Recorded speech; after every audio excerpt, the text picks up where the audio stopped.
ज्ञानातिमिरान्धस्य ज्ञानाञ्जनशलाकया चक्षुरुन्मीलितं येन तस्मै श्रीगुरवे नमः।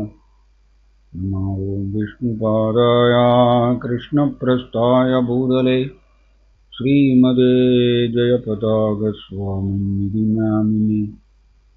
नमाचार्यपादाय निताय कृपाप्रदायिने गौरगदामदाय नगरग्रामदारिणे। नमो विष्णुपादाय कृष्णप्रस्थाय भूतले श्रीमते भक्तिवेदान्तस्वामिनिधि नामिने। नमस्ते सरस्वती देवे गौरवाणी प्रचारिणे निर्विशेषशून्यवादी पाश्चात्यदेशधारिणे। जय श्री कृष्ण चैतन्य प्रभु नित्यानंदा श्री अद्वैत गदाधर श्रीवासादि गौरभक्तवृंदा। हरे कृष्ण कृष्ण कृष्ण हरे हरे हरे राम राम राम हरे हरे। हरे कृष्णा। ஓகே, ஸோ நாம் இன்னைக்கு பார்க்க போகிறது பகவான் ஜெகநாதருடைய லீலைகள் தொடர்ச்சியாக இன்னைக்கு பார்க்க போகிறோம். நம்ம போன வாரம் எவ்வாறு பகவான் ஜெகநாதர் ராமச்சந்திர தேவ் 2 அவர் கூட எப்படி பரிமாற்றம் செய்தார், அன்பு பரிமாற்றம் செய்தார்னு பார்த்தோம். இந்த வாரம்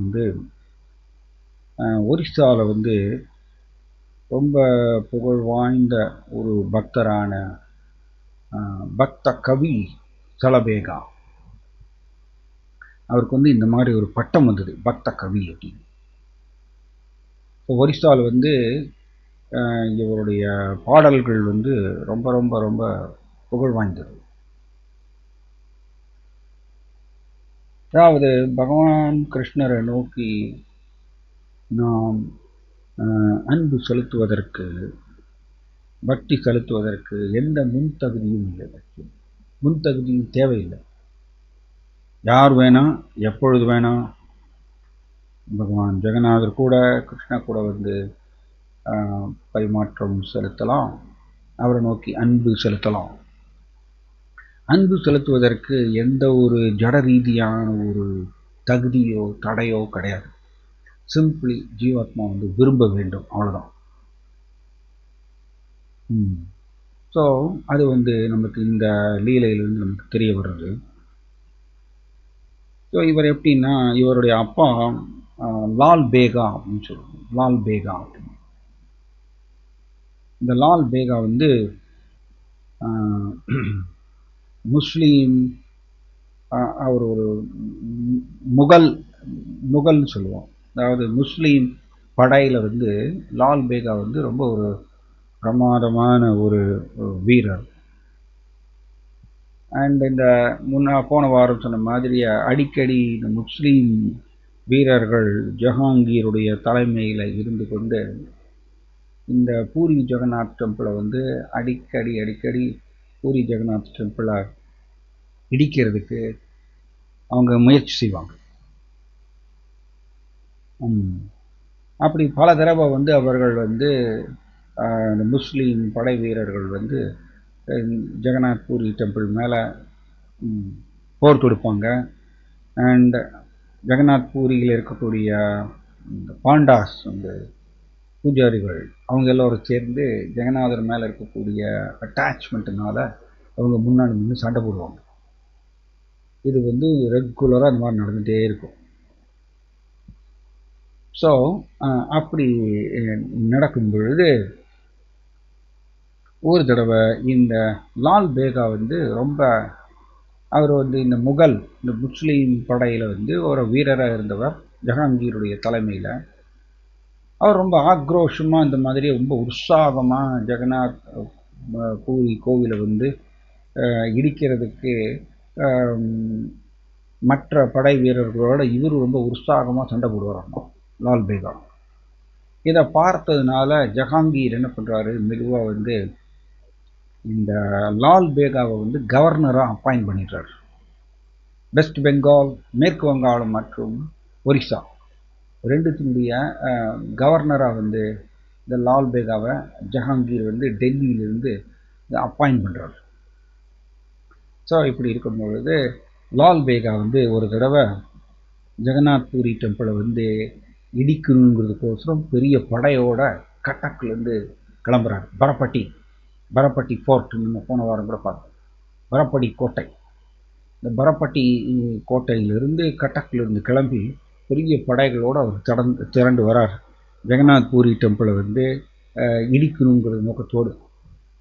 அப்படி வரும்பொழுது ஜெகநாதருடைய அரேஞ்ச்மெண்ட்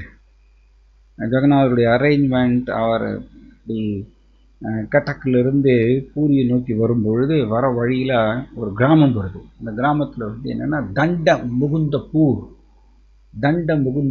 அப்படிங்கிற ஒரு கிராமம். ஸோ இந்த கிராமத்தை அப்படி கடந்து வந்துட்டு இருக்கும்பொழுது தண்ட முகுந்தப்பூர் கிராமத்தில் அங்கே வந்து ஒரு குளத்தில் வந்து அங்கே குளம் வந்து அதில் தாமரையெல்லாம் மிதக்கிறது. அந்த குளத்தில் வந்து ஒரு பெண்மணி வந்து குளிச்சுட்டு இருக்காங்க. ஸோ ஜெகநாதருடைய அரேஞ்ச்மெண்ட்டுனால இந்த லால் பேகா வந்து அவருடைய கவனம் மெதுவாக அந்த குளத்தில் குளிச்சுட்டு இருக்கக்கூடிய அந்த பெண்மணி மேலே அவருடைய பார்வை விழுறது. ஸோ அந்த குளத்தில் வந்து குளிச்சுட்டு இருக்கக்கூடிய அந்த பெண்மணி யாருன்னா, அவங்க வந்து லலிதா அப்படின்னு சொல்லிட்டு, அவங்க வந்து ஒரு யங் விடோ, ஒரு விதவை, ஒரு இளம் விதவை. அந்த காலத்துலலாம் வந்து இளம் வயதிலேயே வந்து கல்யாணம் பண்ணி வச்சுருவாங்க. அண்ட் ஒரு ஹஸ்பண்ட் இறந்து போயிட்டாருன்னா ஒரு இளம் விதவையாக அப்படியே வாழ்வாங்க. அந்த மாதிரி இந்த லலிதா வந்து ஒரு இளம் விதவை. அவங்க இந்த தண்ட முகுந்தப்பூர் கிராமத்தில் வந்து இந்த குளத்தில் வந்து குளிச்சுட்டு இருக்கும் பொழுது அந்த பெண்மணி மேலே தான் இவருடைய பார்வை விழறது. இது ஜெகநாதருடைய அரேஞ்ச்மெண்ட். ஆக்சுவலி ஜெகநாதருடைய அரேஞ்ச்மெண்ட், இவருடைய பார்வை அந்த லலிதா பெண்மணி மேலே விழுந்த உடனே இவருடைய கவனம் வந்து திரும்புறது. ஜெகநாத் டெம்பிளை வந்து இடிக்கணுங்கிற அந்த கோல் மறந்து போயிடுறாரு. மறந்து போயிட்டு இந்த பெண்மணியினுடைய அழகில் வந்து மயங்கி அவர் வந்து அந்த பெண்மணியை வலுக்கட்டாயமாக அவர் வந்து கடத்திட்டு போகிறார். ஸோ இது ரொம்ப ஒரு ஆக்சுவலி நம்ம வந்து பகவத்கீதாவில் படிக்கிறோம், வெரி இம்பார்ட்டன்ட். ஜாயதோ விஷயான் பும்சக சங்குஸ்தேஷுபஜாயதே சங்காத் சஞ்சாயதே காமாத் குரோதோபிஜாயதே क्रोधात् भवति सम्मोहात् स्मृतिभ्रंशात् புத்திநாஷாத் பிரணஷ்யதி. நம்ம வந்து 8 ஸ்டெப்ஸ் தன்னுடைய நிலையிலிருந்து கீழே விழுறதுக்கு 8 ஸ்டெப்ஸ் வந்து நம்ம பகவான் கிருஷ்ணா பகவத்கீதையில் சொல்லித்தரார். அதில் முக்கியமானது என்னென்னா ஜாயத்தாங்கிறது ரொம்ப முக்கியம். ஜாயத்தோ அப்படின்னா என்ன? விஷயான் பும்சகன மனுஷன் வந்து விஷயான் புலனின்பப் பொருட்களை நினைவு கூர்கும் பொழுது, அதை நினைக்கும் பொழுது, வெரி வெரி வெரி இம்பார்ட்டன்ட், ரொம்ப முக்கியம். புலனின்பப் பொருட்களை நினைக்கும் பொழுது ஒரு நபருக்கு அந்த புலனின்பப் பொருள் மேலே அவருக்கு பற்று ஏற்படுகின்றது. ஜாயதோ விஷயான் பும்சக சங்கஸ்தேஷுபஜாயதே. அதனால தான் நம்மளுக்கு சாஸ்திரத்தில் வந்து சொல்லப்பட்டிருக்கு, ஸ்மர்த்தவ்யகி சததம் விஷ்ணு விஸ்மார்த்தவ்யோ நஜாதுசி. எப்பொழுதும் கிருஷ்ணரை நினைத்து கொண்டே இருக்க வேண்டும், ஒருபொழுதும் கிருஷ்ணரை மறக்கக்கூடாது. இந்த 2 பிரதான உபதேசம் தான் நம்மளுக்கு சாஸ்திரத்தில் சொல்லப்பட்டிருக்கு. மற்ற எல்லா உபதேசங்களும் இந்த 2 பிரதான உபதேசத்துக்கு வந்து ஆக்சுவலி சேவகன்னு சொல்லப்பட்டிருக்கு. ஸோ மனம் எப்பொழுதுமே கிருஷ்ணரை நினைக்க வேண்டும். அந்த மாதிரி அதுக்கு பேர் தான் சாதனா. ஆக்சுவலி உண்மையிலேயே சாதனான்னா அதுதான். நம்ம என்ன நினச்சிக்கிறோம் சாதனா அப்படின்னா, நம்ம வந்து கை காலை யூஸ் பண்ணி செய்யக்கூடிய செயல் மட்டும்தான் சாதனான்னு நினச்சிக்கிறோம். பட் ஆக்சுவலி ஹையர் லெவல் உண்மையான உயர்ந்த நிலை சாதனா என்னன்னு கேட்டிங்கன்னா மனம் கிருஷ்ணரை நினைக்க வேண்டும். மனம் கிருஷ்ணரை நினைக்கல அப்படின்னா இந்த கொள்கை பிரகாரம் பாருங்க, ஜாயதோ விஷயான் பும்சக, புலனின்ப பொருட்களை நினைத்தால் அந்த புலனின்ப பொருள் மேல ஒருத்தருக்கு பற்று ஏற்படுகின்றதுன்னு கிருஷ்ணா பகவத்கீதை சொல்றார்.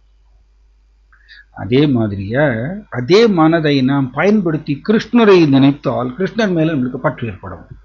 சேம் கொள்கை தான், கிருஷ்ணர் மேல பற்று ஏற்படும். எதை நாம் அதிகமாக நினைக்கின்றோமோ அது மேல நம்மளுக்கு பற்று ஏற்படும். கிருஷ்ணரை எப்பொழுதும் மனதில் நினைத்தால் கிருஷ்ணர் மேல நம்மளுக்கு பற்று ஏற்படும்.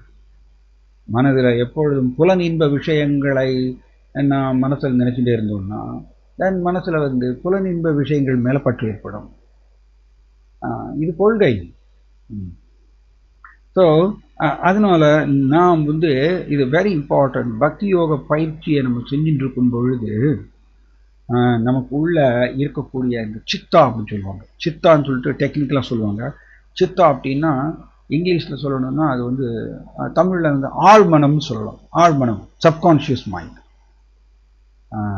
இதில் என்ன அப்படின்னா இந்த சித்தால விருத்தி அல்லது வாசனா அப்படின்னு சொல்லுவாங்க. என்ன அர்த்தம்னா முன்ஜென்மத்தில் நம்ம எல்லாருமே முன்ஜென்மத்தில் நம்ம நாயா பிறந்திருக்கலாம், பூனையா பிறந்திருக்கலாம், எலியா பிறந்திருக்கலாம், நமக்கு தெரியாது. பட் முன் ஜென்மத்தில் எல்லாத்துலேயுமே கோடிக்கணக்கான ஜென்மமாக நம்ம எல்லோருமே இப்போ நாயாக இருந்தோம்னு வச்சுக்கோங்க, ஆண் நாயாக இருந்தால் பெண் நாய் மேலே ஒரு கவர்ச்சி, அல்லது பெண் நாயாக இருந்தால் ஆண் நாய் மேலே ஒரு கவர்ச்சி, இப்படி நம்ம வாழ்க்கை நடத்தியிருக்கோம் கோடிக்கணக்கான ஜென்மமாக. அப்போ அந்த ஆண் பெண் அப்படிங்கிற அந்த கவர்ச்சி இந்த ஆழ் மனதில் பதிஞ்சிருக்குமாமா.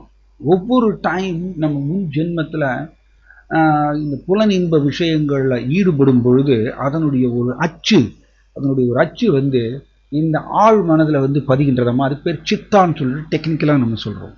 சித்தா அதுக்கு அது பதிந்து இருக்கக்கூடிய அந்த இதுக்கு பேர் தான் வாசனா அல்லது விருத்தின்னு சொல்லுவாங்க. வாசனா அல்லது விருத்தின்னு சொல்லுவாங்க. ரொம்ப ஸ்ட்ராங்காக அது. இது நம்மளுடைய ஆழ் மனதில் பதிஞ்சிருக்கிறதுனால நாம் அதுக்குத்தான் நம்ம கிருஷ்ணரை ஸ்மரணம் செய்ய வேண்டுங்கிறது ரொம்ப முக்கியம். எவ்வளவுக்கு அளவு நாம் கிருஷ்ணரை ஸ்மரணம் செய்கிறோமோ அந்த அளவுக்கு இந்த வாசனா அல்லது சித்தா அதில் பதிந்திருக்கக்கூடிய இந்த வாசனா எல்லாமே அப்போதான் அது களையுமாம். அதுக்கு பேர் தான் கிருஷ்ணா ஸ்ரீ சைத்தன்ய மகாபிரபு நமக்கு சொல்றார், சேத்தோ தர்ப்பணமார்ஜனம்னு சொல்றார். தர்ப்பணமார்ஜனம் கிளீன் ஆகும். ஸோ நாம் ஜபம் செய்யும் பொழுது நம்மளுடைய மனம் கிருஷ்ணனுடைய நினைவில் இருக்கணும். அப்போதான் ஆக்சுவலி நம்ம நம்மளுடைய ஸ்மரணம் ஆக்சுவலி நம்மை தூய்மைப்படுத்தும். பக்தி சாஸ்திரி கிளாஸில் டிஸ்கஸ் பண்ணிட்டு இருந்தோம் இன்னைக்கு காலையில். அதில் என்னென்னா நாம் ஜபம் பண்ணும் பொழுது நம்மளுடைய மனம் வேற சிந்தனைகளில் ஓடிட்டு நம்ம வாய் மட்டும் வாய் மட்டும் சொல்லிட்டு இருந்ததுன்னா தென் அது ரஜோகுண ரீதியான ஜபம். இது பகவான் கபில தேவரும் இது 3வது காண்டத்தில் சொல்றார்.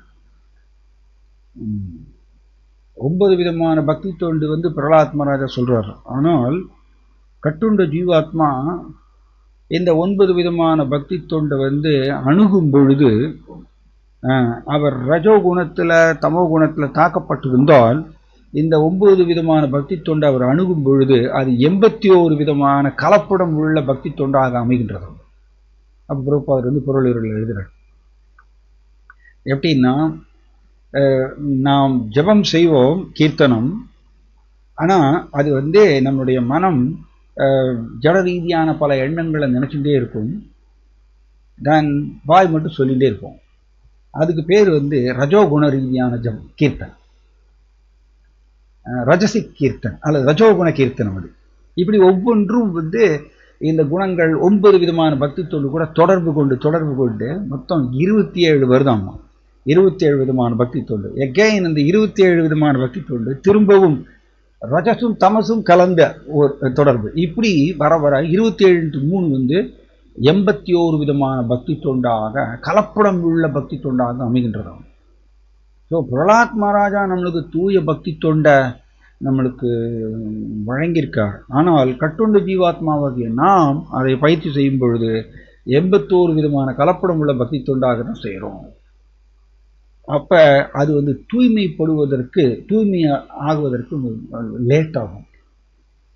ரஜோகுணம் கீர்த்தனம் நம்ம செய்யும் பொழுது அதே மாதிரி ரஜோகுண சிரவணம் செய்யலாம். அதே மாதிரியா நாம் வந்து தமஸ் கலந்த சிரவணம் செய்யலாம். இப்படி மாறிண்டே இருக்கும். இந்த குணங்கள் தான் வந்து எல்லாத்தையுமே கலப்படம் உள்ளதாக மாற்றுகின்றது. தட் இஸ் வை அதனால தான் நாம் வந்து இந்த ஸ்மரணம் அப்படிங்கிறது வந்து ரொம்ப இம்பார்ட்டன்ட். நம்ம ஜபம் பண்ணும் பொழுது நம்முடைய மனம் கிருஷ்ணனுடைய நினைவில் இருக்க வேண்டும். அப்போதான் அது வந்து அது ஆக்சுவலி பிரபுபாதர் எப்படி சொல்கிறாருன்னா, அட்லீஸ்ட் சத்வகுணத்துக்கு உயரணும். சத்வகுண ரீதியாக நாம் இருந்து அங்கே இருந்து நம்ம உயர முடியும் சுத்த சத்வகுணத்துக்கு அப்படின்னு சொல்கிறார். ஃபஸ்ட்டு வந்து சத்வகுணத்துக்கு நம்ம உயரணும். பட் நம்ம ரஜஸும் தமசுலும் இருக்கிற வரைக்கும் நம்மளால் வந்து பக்தியை தொட முடியாது. பக்தியினுடைய அந்த சுவையை வந்து அனுபவிக்க முடியாது. ஸோ எதற்கு இது சொல்ல வரேன்னா, நம்ம ஆழ் மனதில் இந்த சித்தால வந்து ஏகப்பட்ட படிமானங்கள் இருக்கு. கோடிக்கணக்கான ஜென்மமாக வந்து நாம் புலனின்ப விஷயங்களில் ஈடுபட்டதுனால அதனுடைய அச்சு வந்து பதிஞ்சிருக்கிறதுனால திடீர்னு இது வந்து அது சித்தாலிருந்து கிளம்பி ஆழ்மனத்திலிருந்து கிளம்பி அந்த வெளிப்புற ரீதியாக இருக்கக்கூடிய கான்ஷியஸ் மைண்டுன்னு சொல்லுவாங்க. வெளிப்புற ரீதியாக இருக்கக்கூடிய மனதில் வந்து எண்ணங்களாக உருவாகுதாமா. அது வந்து அதிவேகமாக உருவாகுமாமா. ஸோ இதுதான் வந்து ஆக்சுவலி ஜட உலகத்தில் மனுஷனை வந்து சிக்க வைக்கிறது. அப்புறம் ரொம்ப ஸ்ட்ராங்காக எழுதுறாரு பல இடங்களில் இதை பற்றி. ஸோ நாம் பக்தி யோக பயிற்சி முறையை செய்யும் பொழுது இந்த ஆண் பெண் அப்படிங்கிற அந்த கவர்ச்சி வந்து ரொம்ப ரொம்ப ரொம்ப ஜாக்கிரதையாக இருக்கணும். ஏன் அப்படின்னா அது திடீர்னு கிளர்ந்து எழுணும். அதுக்கு தான் வந்து நாம் பக்தி ரசாமிருத சிந்துல சொன்ன மாதிரியா ஸ்மர்த்தபியகி சதரம் விஷ்ணு, எப்பொழுதுமே கிருஷ்ணரை நினைத்து கொண்டே இருக்க வேண்டும். ஏன்னா ஒரு அருமையான ஒரு ஸ்லோகம் விஷ்ணு புராணத்தில், சகானிஷ்டன் மகச்சித்திரம் சமோக சச்ச விப்ரமக என் முகூர்த்தம் க்ஷணம் வாபி வாசுதேவம் நச்சிந்தையேத். இது வந்து பிரபுபாதர் ஒரே ஒரு இடத்துல ஸ்ரீமத் பாகவதத்தில் இது மேற்கோள் கொடுத்துருக்கார். என் முகூர்த்தம் க்ஷணம் வாபி வாசுதேவம் நச்சிந்தையே. ஒரு க்ஷணம் கிருஷ்ணரை நாம் நினைக்கல அப்படின்னா அந்த ஒரு க்ஷணத்தில் வந்து சகானிஷ்டன் மகச்சித்திரம் சமோக அப்படின்னா மிகப்பெரிய ஒரு மோகத்தில் மாட்டிப்போம். ஒரு க்ஷணம் கிருஷ்ணரை நினைக்கலன்னு. சச்ச விப்ரமக, ஒரு க்ஷணம் நாம் கிருஷ்ணரை நினைக்கலைன்னா அந்த ஒரு க்ஷணத்தில் மிகப்பெரிய குழப்பத்தில் மாட்டிப்போம். விப்ரமக தான் மகச்சித்திரம் அப்படின்னா அந்த ஒரு க்ஷணத்தில் அது ஒரு மிகப்பெரிய லாஸ், நஷ்டம். ஸோ இப்படி வந்து விஷ்ணு புராணத்திலிருந்து நம்மளுக்கு எச்சரிக்கை. பிரபுபாதர் வந்து இதை ஆக்சுவலி பாகவதத்தில் ஒரே ஒரு இடத்துல இதை போட்டிருக்கார், எழுதியிருக்கார். ஸோ அப்போ நாம் வந்து கிருஷ்ணரை எப்பொழுதுமே நம்மளுடைய மனதில் நினைச்சுட்டே இருக்கிறது வந்து அதுதான் ஆக்சுவலி மிகப்பெரிய சாதனம். அதை செஞ்சால் மட்டும்தான் ஒருத்தர் வந்து indeed concentrating the mind on the supreme is the highest form of yoga அப்படின்னு 11வது காண்டத்தில் படிக்கிறோம். தமிழில் என்னன்னா, உண்மையிலேயே என்ன அப்படின்னா மனம் கிருஷ்ணரை ஸ்மரணம் செய்தால் அதுதான் மிக உயர்ந்த யோகம்னு சொல்றார். 11வது காண்டத்தில் மொழிபெயர்ப்பிலேயே இந்த மாதிரியே சொல்லப்பட்டிருக்கு. ஸோ இதை வந்து இதுதான் மிகப்பெரிய சாதனை. அதை பயிற்சி செய்யணும். நம்முடைய மனம் கிருஷ்ணரை நினைக்கல அப்படின்னா மனம் தரிகட்டு ஓடும்.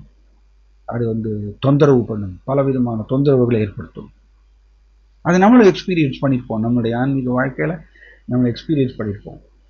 ஸோ எதற்கு இதை சொல்ல வரேன்னா, இங்கே ஜெகநாதர் வந்து இதை ஏற்பாடு பண்ணுறார். லால் பேகாவை வந்து வேணுன்ட்டு அவர் திசை திருப்பி விட்டுறார். ஜெகநாதருக்கு வந்து நம்மளுடைய பிளானை வந்து திசை திருப்பது ஒரு பெரிய விஷயமே இல்லை நமக்கு.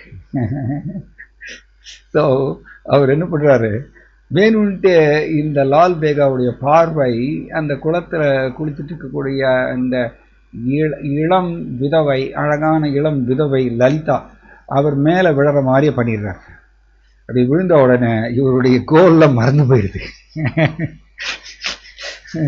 இவர் ஜெகநாதரோட கோவிலை இடிக்கணும்னு சொல்லிட்டு வந்துட்டு இருக்காரு, எல்லாமே மறந்து போயிடுது.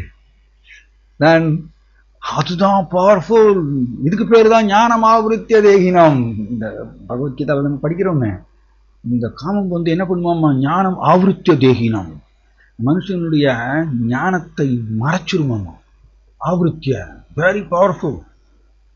இது ரீசெண்டாக பக்தி சாஸ்திரியில் வந்து அந்த சாப்டர் எடுத்துட்டு இருக்கிறதுனால, 16வது அத்தியாயம் எடுத்துட்டு இருக்கிறதுனால அது வந்து கொஞ்சம் ப்ரெஷர் இருக்கு.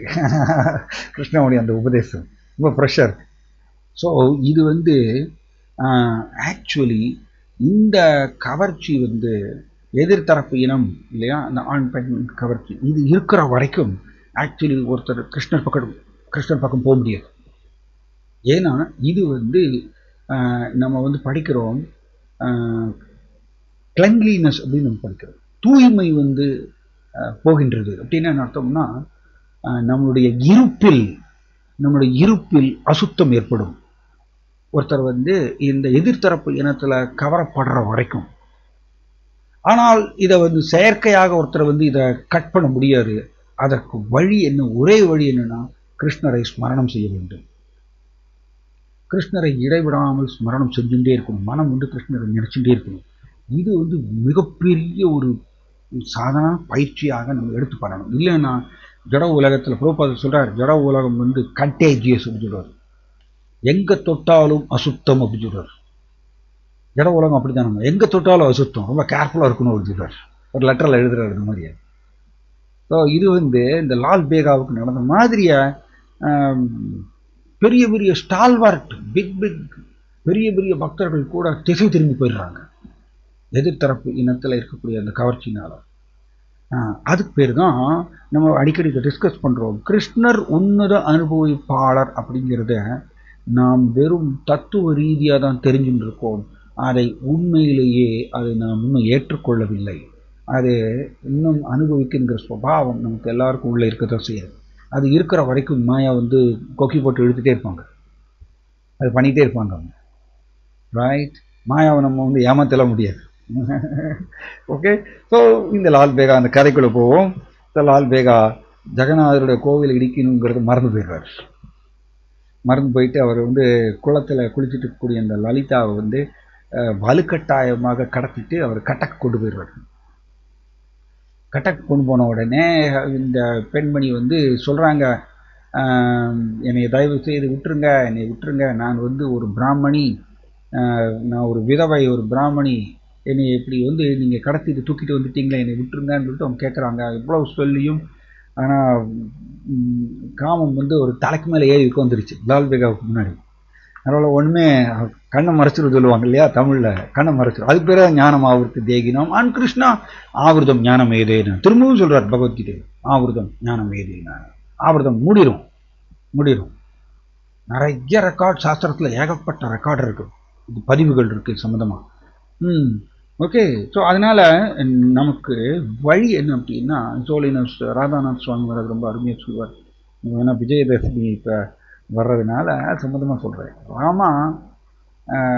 ராவணாவை வந்து ராவணாவை வதம் பண்ணுறது ராமாவால் மட்டும்தான் முடியும், வேறு யாராலும் முடியாது.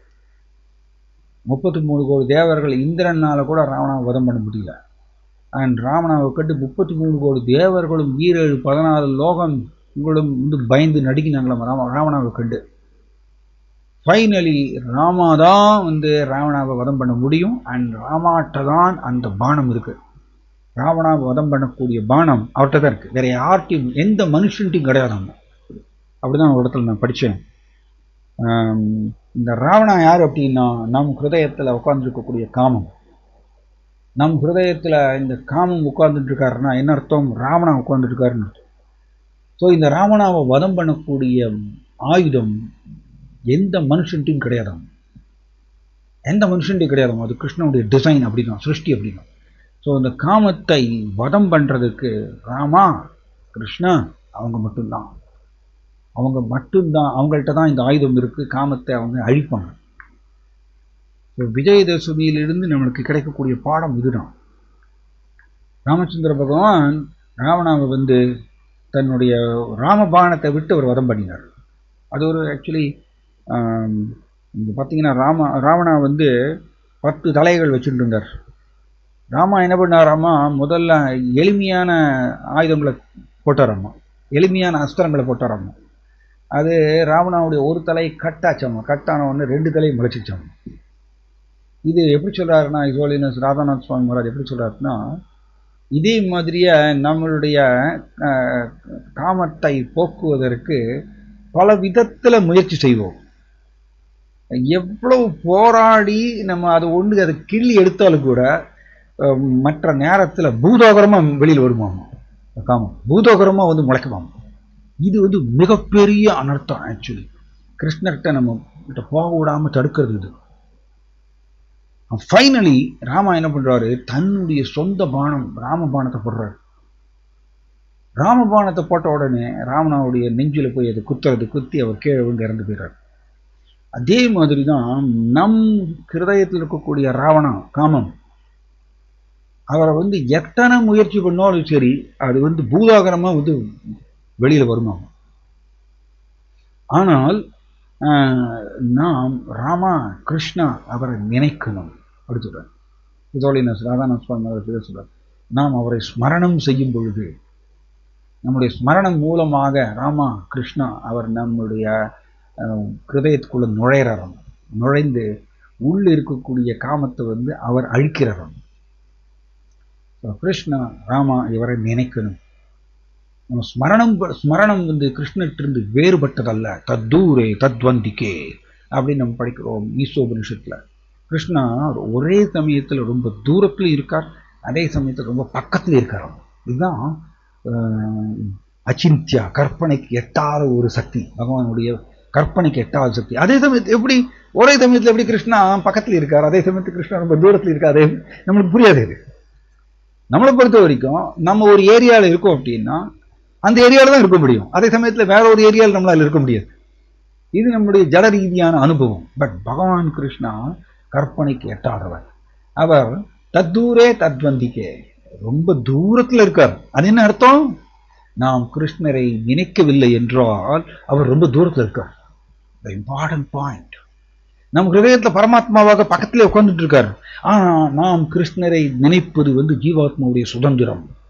நான் கிருஷ்ணரை நினைக்கணும், கிருஷ்ணருடைய நாமம் என்னுடைய மனதில் எப்பொழுதும் பதிய வேண்டும் அப்படிங்கிற அந்த முடிவு ஜீவாத்மாவுடைய சுதந்திரம். நான் கிருஷ்ணரை நினைத்தால் தத்வந்திக்கு ரொம்ப பக்கத்தில் இருக்கிறான், அந்த ஜீவாத்மா பக்கத்திலேயே உட்கார்ந்துட்டு இருக்கிறான். ஸோ ஸ்மரணம் மூலமாக அவர் உள்ளே நுழைகின்றார்.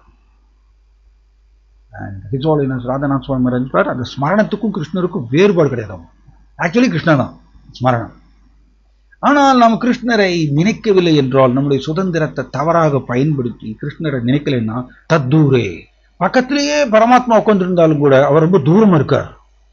இதுதான் பகவானுடைய விசித்திரமான ஒரு சக்தி. அதனால நாம் சுதந்திரத்தை சரியாக பயன்படுத்தி தினந்தோறும் எப்பொழுதுமே கிருஷ்ணரை நினைப்பதற்கு, ராமாவை நினைப்பதற்கு பழக வேண்டும். கிருஷ்ணனுடைய நாமம் நம்முடைய மனதில் எப்பொழுதுமே ஃபிக்ஸ் ஆகணும். அந்த மாதிரி பயிற்சி செய்யணும். இதுதான் உண்மையிலேயே சாதனா. ஆக்சுவலி உண்மையான சாதனான இதுதான். இதை செய்யாத வரைக்கும் திடீர்னு உள்ள இருக்கக்கூடிய சித்தான்னு சொன்னேன் இல்லையா, இந்த ஆழ்மனம், அதுல பதிந்து இருக்கக்கூடிய இம்ப்ரெஷன்ஸ், வாசனா அச்சுகள், அது திடீர்னு கிளர்ந்து எழுந்து அந்த மேலோட்டமான மனதுல எண்ணங்களாக உருவாகுமாமா, அதிவேகமா வருமாமா. அதை கட்டுப்படுத்துவதற்கு சாதாரண மனுஷனால் முடியாதாம், கிருஷ்ணரை நினைத்தா மட்டும்தான். ஸோ அதனால இது கிருஷ்ணா பகவத்கீதை சொல்றாருல, ஒரு மிகப்பெரிய எதிரி அப்படின்னு சொல்றாரு. காமம் சொல்றாரு இல்லையா, ஞானினோ நித்திய வைரினா, நிரந்தர எதிரி. இட் இஸ் நாட் தட் ஒரு நாள் 2 நாள் இல்ல, நிரந்தர எதிரின்னு சொல்றார், நித்திய வைரினா.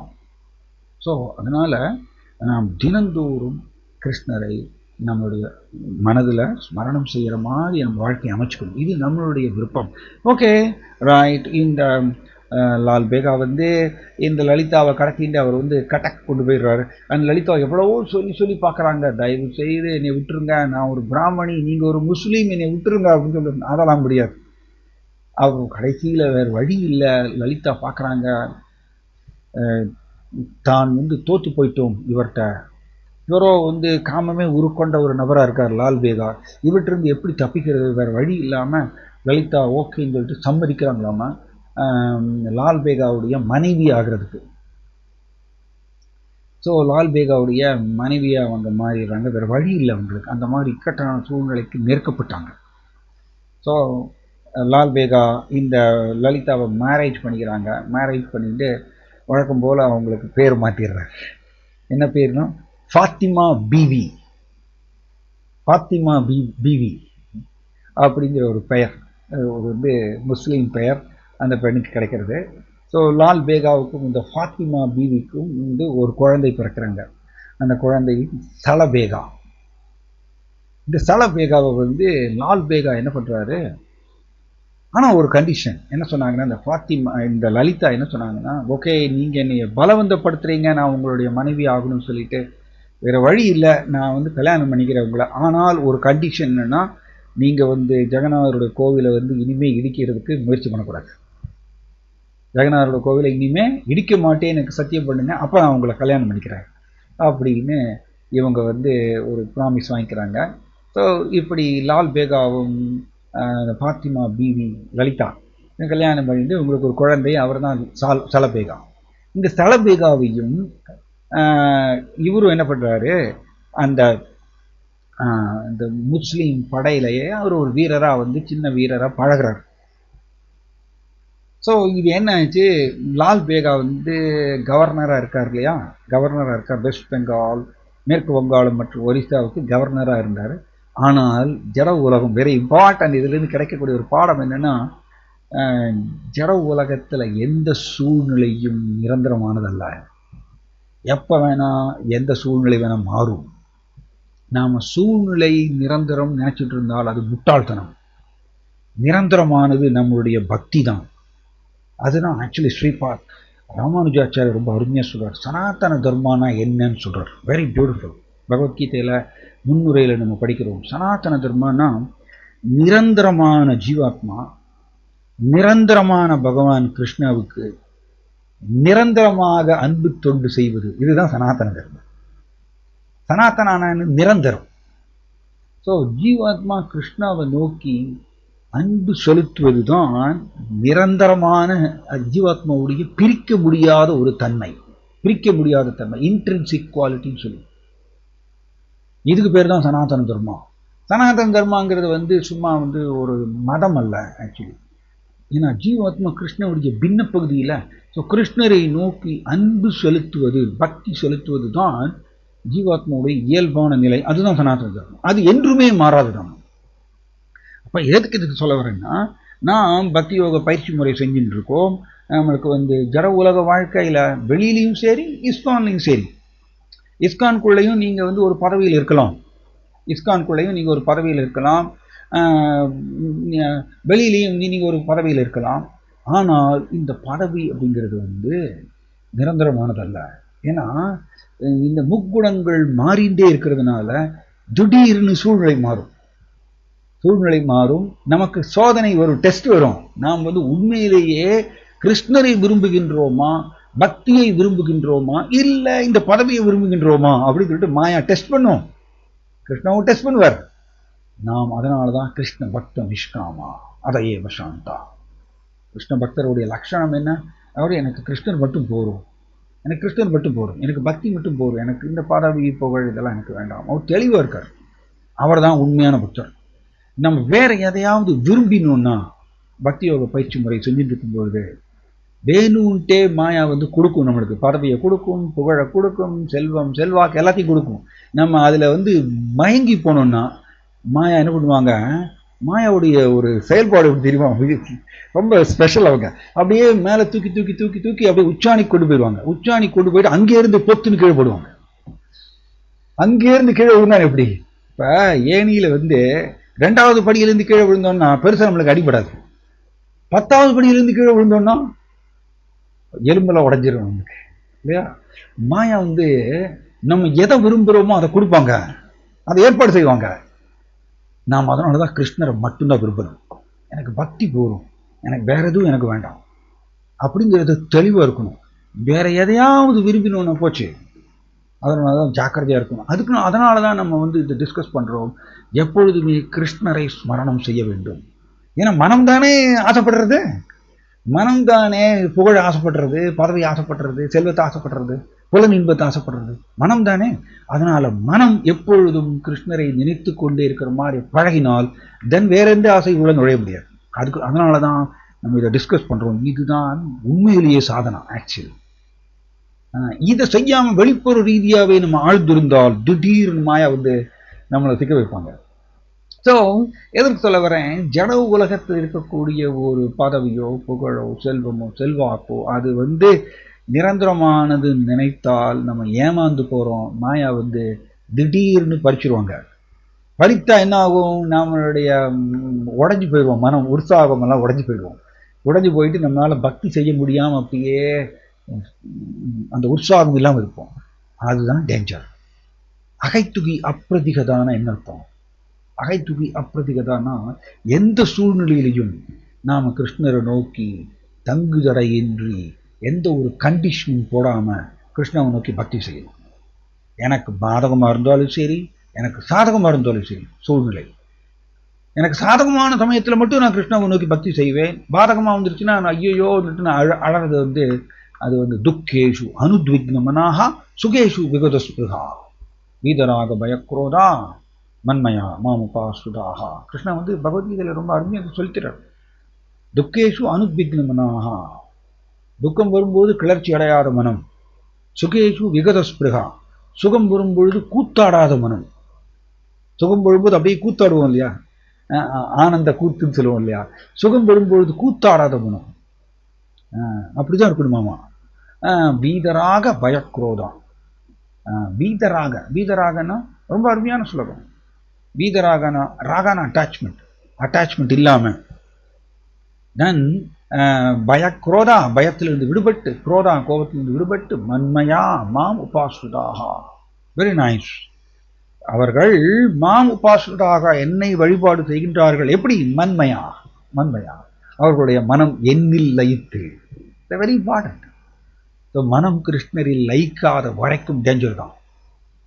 ஸோ ரைட், இங்கே இந்த லால் பேகா அவர் வந்து கவர்னராக இருக்கார், வெஸ்ட் பெங்கால் ஒரிசாவுடைய கவர்னராக இருக்கார். அண்டு இப்போ எனக்கு ஒரு அழகான மனைவி கிடைச்சிட்டாங்க, அண்ட் எனக்கு ஒரு குழந்தை கிடைச்சாச்சு, என்னுடைய வாழ்க்கை சந்தோஷம் அப்படின்னு நினைக்கின்றார். அதுதான் முட்டாள்தனம். ஏன்னா கடல் அலை வந்து மேலே போச்சுன்னா கீழே வரும், கீழே வந்தே தீரும். இதெல்லாம் சட்டம், இது மாற்ற முடியாது. என்னுடைய வாழ்க்கை சுபிக்ஷமாக இருக்குது, சௌக்கியமாக இருக்குது அப்படின்னு நினச்சிட்டு இது அப்படியே நீடித்திருக்கும்னு நினச்சோன்னா அது வந்து மாயா வந்து நம்ம ஏமாத்துவோம். வேணும்ட்டே கீழே தள்ளிட்டு நம்ம வந்து இப்போ பார்க்கலாம் உன்னுடைய பக்தி எப்படி இருக்கு பார்க்கலாம், உன்னுடைய உற்சாகம் கிருஷ்ணரை நோக்கி வழிபாடு செய்யக்கூடிய உற்சாகம் எப்படி இருக்கு பார்க்கலாம். மாயா வேணுட்டே பண்ணும். ஸோ அதே மாதிரியா இவர் வந்து இவரோட வாழ்க்கை நீடித்திருக்கவில்லை. லால் பேகாவுடைய வாழ்க்கை கூடிய விரைவில் டெல்லியில் இருக்கக்கூடிய முல்லான்னு சொல்லுவாங்க. முல்லான்னா அந்த முஸ்லீம்ஸ். அவங்க என்ன பண்ணாங்கன்னா டெல்லியில் போய் ஜஹாங்கீர்கிட்ட போய் இவர் மேலே இல்லாத பழியெல்லாம் சொல்லி ஃபைனலி என்ன பண்ணாங்க, கொஞ்சம் இந்த அரசியல்னால இந்த லால் பேகாவை வந்து கட்டக்கிலிருந்து அவர் வந்துட்டு இருக்கும் பொழுது லால் பேகாவை வந்து அவர் நடுவில் கொலை பண்ணிடுறாங்க. கொலை பண்ணி லால் பேகாவை கொன்றுடுறாங்க. கூடிய விரைவில் அவரால் அவர் ரொம்ப காலம் குடும்ப வாழ்க்கையில் இருக்க முடியல, கூடிய விரைவில் அவரை கொன்றுடுறாங்க. ஸோ லால் பேகா இறந்து போயிடுறார். ஸோ வழக்கம் போல் லலிதா வந்து இப்போ விதவை ஆயிட்டாங்க. லால் பேகா இறந்து போன உடனே இந்த சலபேகா வந்து அப்படியே மெதுவாக அந்த முஸ்லீம் படையில் வந்து வீரராக சேர்ந்து அவர் வந்து பிரமாதமான வீரராக மாறிடுறார். சலபேகா. ஸோ இந்த லால் பேகா இறந்து போன உடனே ஜஹாங்கீர் என்ன பண்ணுறாரு, இந்த வெஸ்ட் பெங்கால் ஒடிசாவுக்கு வேற ஒரு கவர்னரை அப்பாயிண்ட் பண்ணுறாரு. வேற ஒரு கவர்னர் அப்பாயிண்ட் பண்ண உடனே, முஸ்லீம் கவர்னர் அவர் அப்பாயிண்ட் பண்ண உடனே, அந்த முஸ்லீம் கவர்னர் வந்து வழக்கம் போல ஜெகநாதர் கோவிலை இடிக்கிறதுக்கு படையோட கிளம்புறார். அந்த படையில வந்து சலபேகாவும் இருக்கார். சலபேகாவும் வீரராக இருந்து பிரமாதமாக சண்டை போடுறார். அந்த சண்டையில ஜெகநாதருடைய பாண்டாஸ் வந்து ரொம்ப ஆக்ரோஷமா சண்டை போடுறாங்க, ஜெகநாதரை பாதுகாக்கணும்னு சொல்லிட்டு. அந்த சண்டையில என்ன ஆச்சு, சலபேகாவுக்கு வந்து பயங்கரமான அடி, உடம்பு முழுவதும் காயம், கை காலு முகம் வயிறு உடம்பு இடுப்பு முதுகு எல்லா இடத்துலையுமே பயங்கரமான அடி, ஒரு காயம். காயத்தினால அவரால் சண்டை போட முடியல. சலபேகானால அவரை வந்து வீரர்கள் வந்து அவரை தூக்கிட்டு வந்துடுறாங்க. தூக்கிட்டு வந்து அவர் அம்மாட்ட வந்து விட்டுறாங்க. ஸோ இவர் வந்து வலியில் துடிக்கிறார். தன்னுடைய அம்மாட்ட வந்து சொல்கிறார், அம்மா நான் இவ்வளவு வலியில் துடிச்சிட்டு இருக்கேன், பேசாமல் நான் இறந்து போகிறது தான் கரெக்ட் போல் இருக்குது, என்னால் இந்த வலியை தாங்க முடியல, நான் இறந்து போயிடுறேன்னு சலபேகா வந்து அம்மாட்ட சொல்கிறாங்க. ஸோ அம்மா வந்து பேசுகிறாங்க, ஓ சலபேகா, நீ வந்து சலபேகா சரி இந்த லலிதா வந்து இப்போதான் பாத்திமா பீவி அவங்க ஆயிட்டாங்க இல்லையா, முன்னாடி வந்து லலிதா. இந்த லலிதா வந்து அவங்க தண்ட முகுந்தபூர் அந்த ஊரில் வந்து அவங்க அவங்க வந்து எப்படின்னா பிருந்தாவன் சந்திரா சரியா கோபிநாத் ஒரு பேர். அங்கே வந்து கோபிநாத் டெம்பிள் கூட இருக்குது. அந்த கோபிநாதரை வந்து அவங்க சின்ன வயசுலேருந்தே வழிபாடு செஞ்சுட்டு வந்தாங்களோம்மா. இந்த கோபிநாதரை வந்து வழிபாடு செஞ்சுட்டே வந்தாங்க. நடுவில் தான் இந்த மாதிரியே அவங்க பாத்திமா பீவியா போய் மாறிய. பட் இருந்தாலும் அவங்களுக்கு கோபிநாதன் மேலே பயங்கர பிரியம். இப்போ தன்னுடைய மகன் சலபேகா உயிருக்கு போராடிட்டு இருக்கார், உடம்பு முழுவதும் வலி தாங்க முடியல. ஸோ லலிதா என்ன சொல்கிறாங்க, ஓ சலபேகா, நீ வந்து கோபிநாதரை வந்து வழிபாடு செய்ய சொல்கிறாங்க. இதை கேட்ட உடனே சலபேகாவுக்கு பயங்கர ஆச்சரியம். என்னம்மா சொல்கிற நீ, நம்ம முஸ்லீம், நீ வந்து இந்து கடவுளை வந்து வழிபாடு செய்யணும்னு சொல்கிறைய, நானும் இத்தனை வருஷமாக ஜெகநாதரோட கோவிலை இடிக்கிறதுக்குன்னா நான் முயற்சி பண்ணிட்டு இருக்கேன், நீ வந்து இந்து கடவுளை வழிபாடு செய்ய சொல்கிற, அவர் என்னை காப்பாற்றுவாரா, நான் அவரோட கோவில்னா இத்தனை வருஷமாக இடிக்கிறதுக்கு நான் வந்து படையில திரண்டு போயிட்டு இருக்கேன்.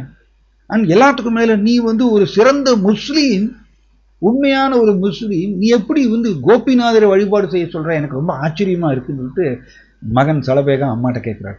அப்போ அம்மா சொல்கிறாங்க, ஓ சலபேகா, நான் வந்து ஃபாத்திமா பீவி இல்லை என் பேர், நான் ஒரு ரகசியம் சொல்ல போகிறேன் உனக்கு, இது வரைக்கும் அந்த ரகசியத்தை நான் உனக்கு சொல்லலை, இப்போ சொல்ல போகிறேன். நான் என் பேர் லலிதா.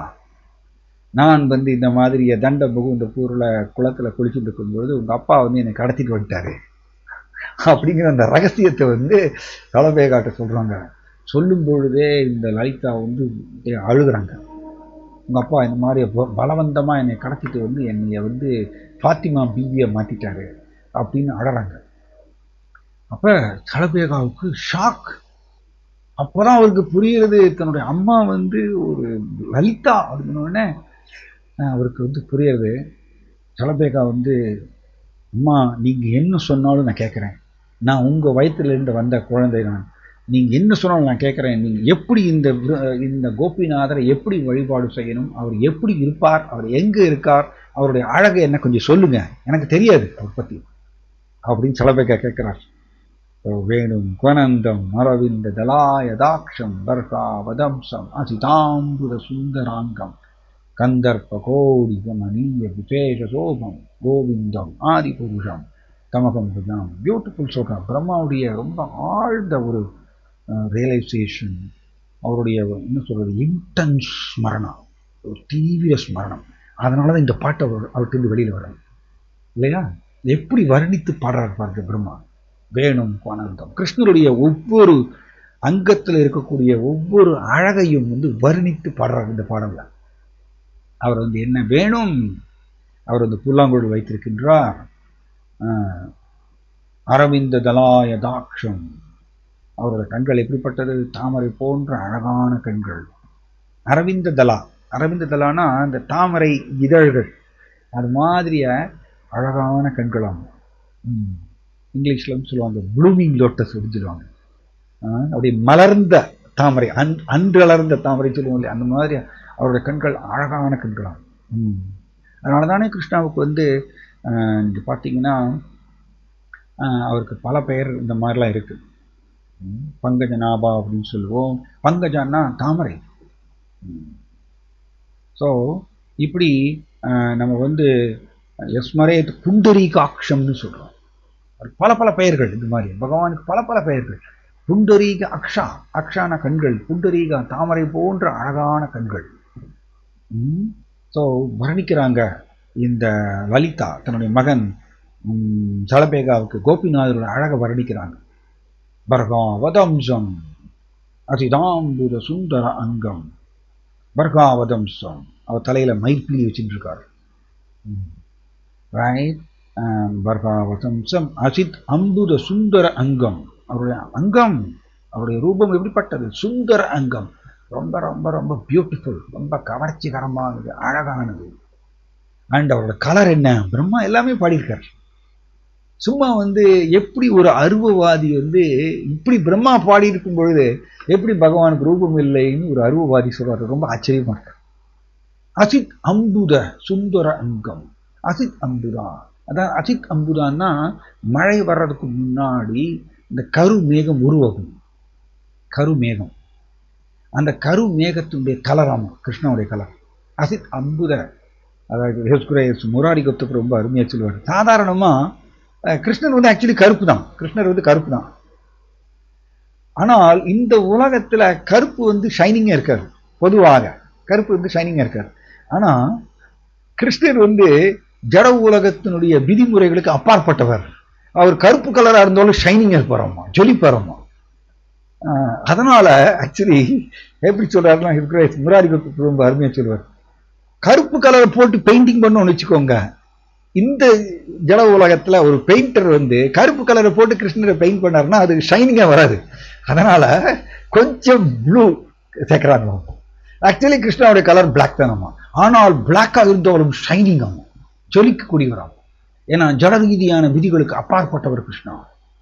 ஸோ அஜித் அம்புத சுந்தர அங்கம் கந்தர்ப்ப கோடி கமனீய விசேஷ சோபம். சோபம், சோபம்னா என்னது? அழகு. அவரோட அழகு எப்படிப்பட்டதாமா? கந்தர்ப்பா. கந்தர்ப்பானா மன்மதன். மன்மதன் சாதாரணமா அழகா இருப்பார். ஆனா கந்தர்ப்ப கோடி, கோடிக்கணக்கான மன்மதர்கள் சேர்ந்தாலும் கூட கமனீய விசேஷ சோபம்.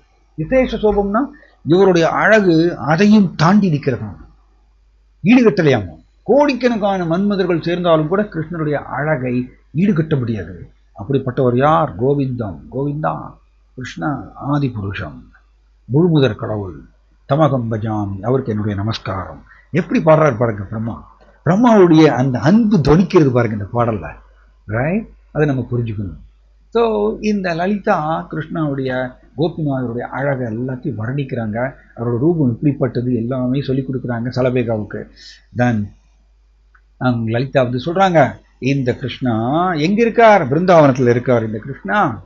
அண்ட் இவருடைய அம்மா பெயர் என்ன? இவரோட அம்மா பெயர் வந்து யசோதா மாதா, அப்பா பெயர் நந்த மகராஜா. இதெல்லாமே சொல்லிக் கொடுக்குறாங்க லலிதா. ஏன்னா இவர் முஸ்லீம், சலபேகாவுக்கு ஒன்றும் தெரியாது. ஸோ அப்புறம் கேட்குறாங்க, இந்த சலபேகா கேட்குறாரு, ஓகேம்மா நம்ம வந்து இங்கே உட்காந்துட்டு இருக்கோம், கட்டக்கில் உட்காந்துட்டு இருக்கோம். இப்போ வந்து நீ சொல்கிற இந்த கோபிநாத் கிருஷ்ணா அவர் வந்து பிருந்தாவனத்தில் இருக்கார், எப்படி நான் இங்கே இருந்து பிரார்த்தனை பண்ண அவருக்கு எப்படி கேட்கும் அப்படின்னு கேட்குறாரு சலபேகா. அப்போ அவங்க பாடுறாங்க, ஆக்சுவலி ஒரியாலேருந்து பாடுறாங்க. இந்த பாட்டெல்லாம் இருக்கு. லலிதா சொல்றாங்க, ஒருத்தர் மனம் உருகி ஒருத்தரை வந்து கிருஷ்ணரை வந்து நினைத்தால், அந்த நினைக்கிறது தான் சொல்றாங்க, வெரி இம்பார்ட்டன்ட். கிருஷ்ணரை மனம் உருகி ஒருத்தர் நினைக்கும் பொழுது கிருஷ்ணர் உடனே அவர் கூட தொடர்பு கொள்கின்றார். ஆக்சுவலி இந்த விப்ரலம்ப பாவங்கிறது நம்ம படிக்கிறோம் சைத்தன்ய சரித்தாமிரத்தில். அதுல என்னன்னா ஸ்மரணம் தான் இன்டென்ஸா இருக்கு. ஆக்சுவலி தீவிர ஸ்மரணம், வேற ஒன்றும் இல்லை, ரொம்ப திக்கா இருக்கக்கூடிய ஸ்மரணம். அதுல கிருஷ்ணர் உடனே தொடர்பு கொள்வாராம் அந்த. ஸோ அதனால தான் நம்ம ஸ்மரணத்தினால கிருஷ்ணர் வந்து தொடர்பு கொள்ளலாம், கிருஷ்ணரை தொடர்பு கொள்ளலாம். கிருஷ்ணர் வந்து கோலோக ஏவ நிவசதி அகிலாத்ம பூதோ, நிவசதி, அவர் கோலோக பிருந்தாவனத்தில் வசிக்கின்றார் அப்படின்னு பிரம்மப்படுறார். இந்த கோலோக பிருந்தாவனம் இங்கே இருந்து எவ்வளவு கிலோமீட்டர் தள்ளி இருக்கு? கணக்கு சொல்ல முடியுமா யாராவது? கோடிக்கணக்கான மைல் போனாலும் சொல்ல முடியாது. கோலோக பிருந்தாவனம் எவ்வளவு தள்ளி இருக்குன்னு யாராலும் சொல்ல முடியாது. பந்தாஸ் கோடி சர வத்சர சம்பிரகம் யோ மாயோ ரதாபி மனசோ முனி புங்கமானா சோப்பியத் யத் பிரபத சின்னிய விசிந்திய தத்வே. Very beautiful. பாருங்க எப்படி சொல்றாரு பாருங்க. முனி புங்கமானா, முனிவர்கள் வாயோரதாவி மனசோ. வாயோரதாவி மனசோன்னு வாயு, காற்றை விட வேகமா போகக்கூடியது மனம். அந்த மனக்கற்பனை செய்வார்கள் முனி புங்கவானா, இந்த முனிகள். இந்த மனக்கற்பனை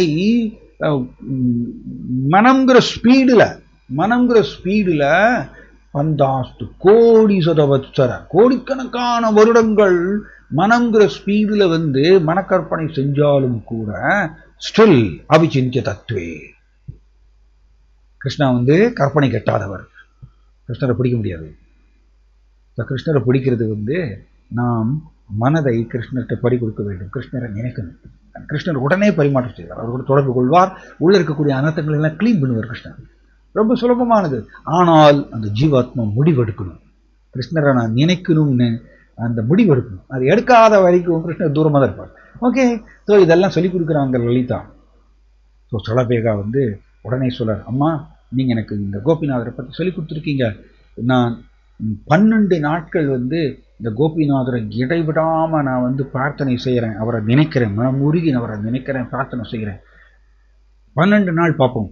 12 நாளுக்குள்ள என்னுடைய உடம்புல இருக்கக்கூடிய புண்ணு, இந்த காயமெல்லாம் ஆறலை அப்படின்னா நம்ம 2 பேருமே உயிரை விட்டுடலாம். ஸோ லலிதாவும் சரி அப்படியே நடக்கட்டும்.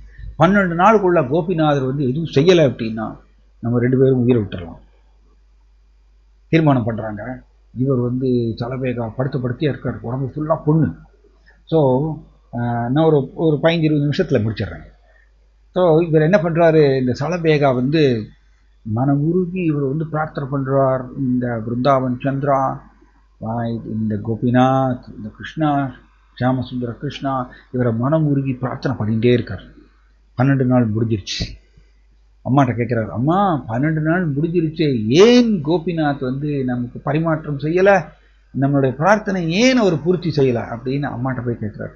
தென் சொல்கிறாங்க, ஓ சலபேகா, இந்த கோபிநாதருடைய செயல்பாடு எப்பொழுதுமே கொஞ்சம் விசித்திரமானது. அவர் சில நேரங்களில் சோதிப்பார். துன்பங்களை கொடுத்து நம்மளுடைய ஸ்மரணத்தை அதிகரிப்பதற்கோசரம் வேணும்ட்டே துன்பங்களை கொடுத்து அவர் விலகி நிற்பார் நம்ம கிருஷ்ணா. அது அவருடைய ஸ்டைல். அதனால நீ இந்த பரீட்சையில தோத்து போயிடக்கூடாது. கிருஷ்ணா டெஸ்ட் பண்ணுவார். தன்னை கொடுக்குவதற்கு முன்னாடி, தன்னுடைய கருணையை வழங்குறதுக்கு முன்னாடி கிருஷ்ணா டெஸ்ட் பண்ணுவார். இவர் உண்மையிலேயே என்னைய மட்டுமே 100% விரும்புகின்றாரா, இல்ல வேற யாரையாவது விரும்புகிறாரா அப்படின்னு பார்ப்பார். அதான் நம்ம பக்தி சாஸ்திர கிளாஸ்ல டிஸ்கஸ் பண்ணிட்டு இருந்தோம். அப்படின்னா நாம் இஸ்கான் வர்றதுக்கு முன்னாடி எனக்கு ஜட ரீதியான புலன் இன்பம் 100% எனக்கு வேணும்னு நம்ம எல்லாரும் ஆசைப்பட்டோம் இஸ்கான் வர்றதுக்கு முன்னாடி. இப்ப நம்ம இஸ்கானுக்குள்ள பிரபுபாதர்கள் பொருளுரையெல்லாம் படித்து நம்ம ஹரே கிருஷ்ண ஜபம் பண்ணி சொற்பொழிவுகள்லாம் கேட்டு இப்ப எப்படி மாறி இருக்கோம்னா, எஸ் கிருஷ்ணர் அனுபவிப்பாளர், கிருஷ்ணர் உன்னத அனுபவிப்பாளர், நான் ஏத்துக்கிறேன். பட் நானும் அனுபவிப்பாளர். அப்படி இருக்கு. இப்ப நம்மளுடைய சுபாவம் அப்படி இருக்கு. கிருஷ்ணரும் அனுபவிப்பாளர், பட் நானும் அனுபவிப்பாளர், நானும் அனுபவிக்கணும். பட் இது முன்னாடி இருந்ததுக்கு இது பரவாயில்ல. முன்னாடி இஸ்கான் வர்றதுக்கு முன்னாடி எப்படி இருந்தோம், 100% நான் தான் அனுபவிப்பாளர்னு நினைச்சிட்டு இருந்தோம். இப்ப நாம் பகவத்கீதை, பாகவதம் இதெல்லாமே படிக்கிறதுனால கேட்கறதுனால கிருஷ்ணர் ஒன்று அனுபவிப்பாளர்னு ஏற்றுக்கொள்கின்றேன். பட் நானும் அனுபவிப்பாளர். பட் இதிலிருந்து இன்னும் உயரணும். எப்படி? நோ, கிருஷ்ணர் மட்டுமே 100%, அவர் மட்டுமே உன்னத அனுபவிப்பாளர், நான் அல்ல அப்படிங்கிறது மாறணும். அது வர்ற வரைக்கும் நம்மளுக்கு கிருஷ்ணர் சோதிப்பார். வேணுன்ட்டே சம்டைம்ஸ் சங்கடங்கள் கொடுப்பார், சம்டைம்ஸ் நம்மளுடைய ஆசைகளை பூர்த்தி பண்ணி அப்படியே கொஞ்சம் விலகி கொண்டு போவார். இந்த மாதிரி நிறைய அவர் பண்ணுவார், ட்ரிக் பண்ணுவார். ரைட். ஸோ லலிதா சொல்றாங்க, ஓ சலபேகா, கோபிநாதருடைய செயல்பாடு கொஞ்சம் விசித்திரமானது, ஆனால் நீ பொறுமை இழக்கக்கூடாது. அதுக்கு பேர் தான் ரக்ஷிஷ்ய தீதி விஸ்வாசோ. ரக்ஷிஷ்ய தீதி விஸ்வாசோன்னு என்ன அர்த்தம்? பிலீவிங் ஃபர்ம்லி இன் த லார்ட்ஸ் ப்ரொடெக்ஷன். கிருஷ்ணர் அவசியம், அவசிய ரக்ஷிவே கிருஷ்ணா. கிருஷ்ணா கட்டாயம் எனக்கு பாதுகாப்பு கொடுப்பார், எனக்கு மாயாவுடைய பிடியிலிருந்து எனக்கு பாதுகாப்பு கொடுப்பார், கட்டாயம் இதை செய்வார். அதனால நான் பிறண்டு போகாம திரும்ப திரும்ப அவரையே நினைப்பேன் அப்படிங்கிறது உறுதியோடு இருக்கும். இந்த மாயா டெஸ்ட் பண்ணும். நம்ம பண்ணிகிட்டே இருப்போம், பக்தி பயிற்சி பண்ணிகிட்டே இருப்போம், ஆனால் அனந்தங்கள் போகவே மாட்டேங்குதே அப்படின்னு சொல்லிட்டு வேணுட்டே மாயா ஒரு சந்தேகத்தை உருவாக்கும். நாம் செதஞ்சு போகக்கூடாது, உறுதியோடு திரும்ப திரும்ப அதையவே பண்ணணும். தான் அதை பண்ணிகிட்டே இருந்தோன்னா கிருஷ்ணர் பரிமாற்றம் செய்வார். அந்த டெஸ்ட்டில் நம்ம தோற்று போயிட்டோன்னா போச்சு. கிருஷ்ணரை விட்டுட்டு வேற எங்கேயே போயிட்டோன்னா தான் கிருஷ்ணர் விலகி நிற்பார். ஸோ இதை போதிக்கிறாங்க லலிதா தலபேகாவுக்கு. அப்புறம் லலிதா பிரார்த்தனை பண்ணுறாங்க, ஓ கோபிநாத், நீங்கள் எத்தனையோ பேருக்கு பல நபர்களுக்கு நீங்கள் பரிமாற்றம் செஞ்சுருக்கீங்க. தயவு செய்து உங்களுடைய ஹிருதயத்தை எங்களை நோக்கி கொஞ்சம் திருப்புங்க. நாங்கள் 2 பேரும் உங்களையே நம்பி இருக்கோம். உங்களுடைய கருணை எங்களுக்கு கிடைக்கலைன்னா நாங்கள் அழிஞ்சு போயிடுவோம். தயவு செய்து உங்களுடைய ஹிருதயத்தை கொஞ்சம் திறந்து என்னை பாருங்கள், எங்களை பாருங்கள் அப்படின்ட்டு லலிதா மனம் உருகி பிரார்த்தனை பண்ணுறாங்க. அன்றைக்கி நைட் தலபேகாவுடைய கனவுல கோபிநாதர் வராரு. கோபிநாதர் அவர் ஒரு பாத்திரத்தில் விபூதி வச்சுட்டு இருக்கார், சாம்பல் விபூதி. ஒரு பாத்திரம் நிறைய தெய்வீகமான சாம்பல் வச்சுட்டு இருக்கார். வச்சுட்டு கோபிநாதர் சலபேகாவோட கனவுல சொல்றாராம்மா, ஓ சலபேகா, நான் தான் கோபிநாத் வந்திருக்கேன், இந்த சாம்பலை எடுத்து நீ உடம்பு முழுவதும் பூசு, உன்னுடைய புண்ணெல்லாம் போயிடும் அப்படின்னு கனவுல சொல்றார் கோபிநாதர். அடுத்த நாள் காலையில சலபேகா எழுந்திருக்கிறார். அவருக்கு பயங்கர புலகாங்கிதம், உற்சாகம், ஆனந்தம்.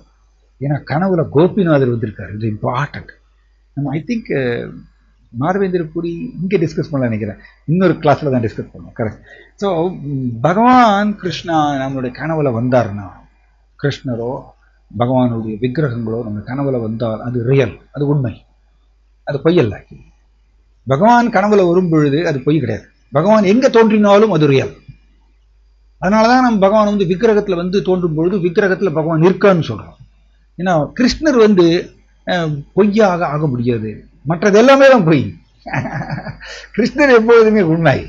அதான் சொல்றாரு, என்னை விட சிறந்த உண்மை ஏதும் இல்லைன்னு சொல்லிட்டார்.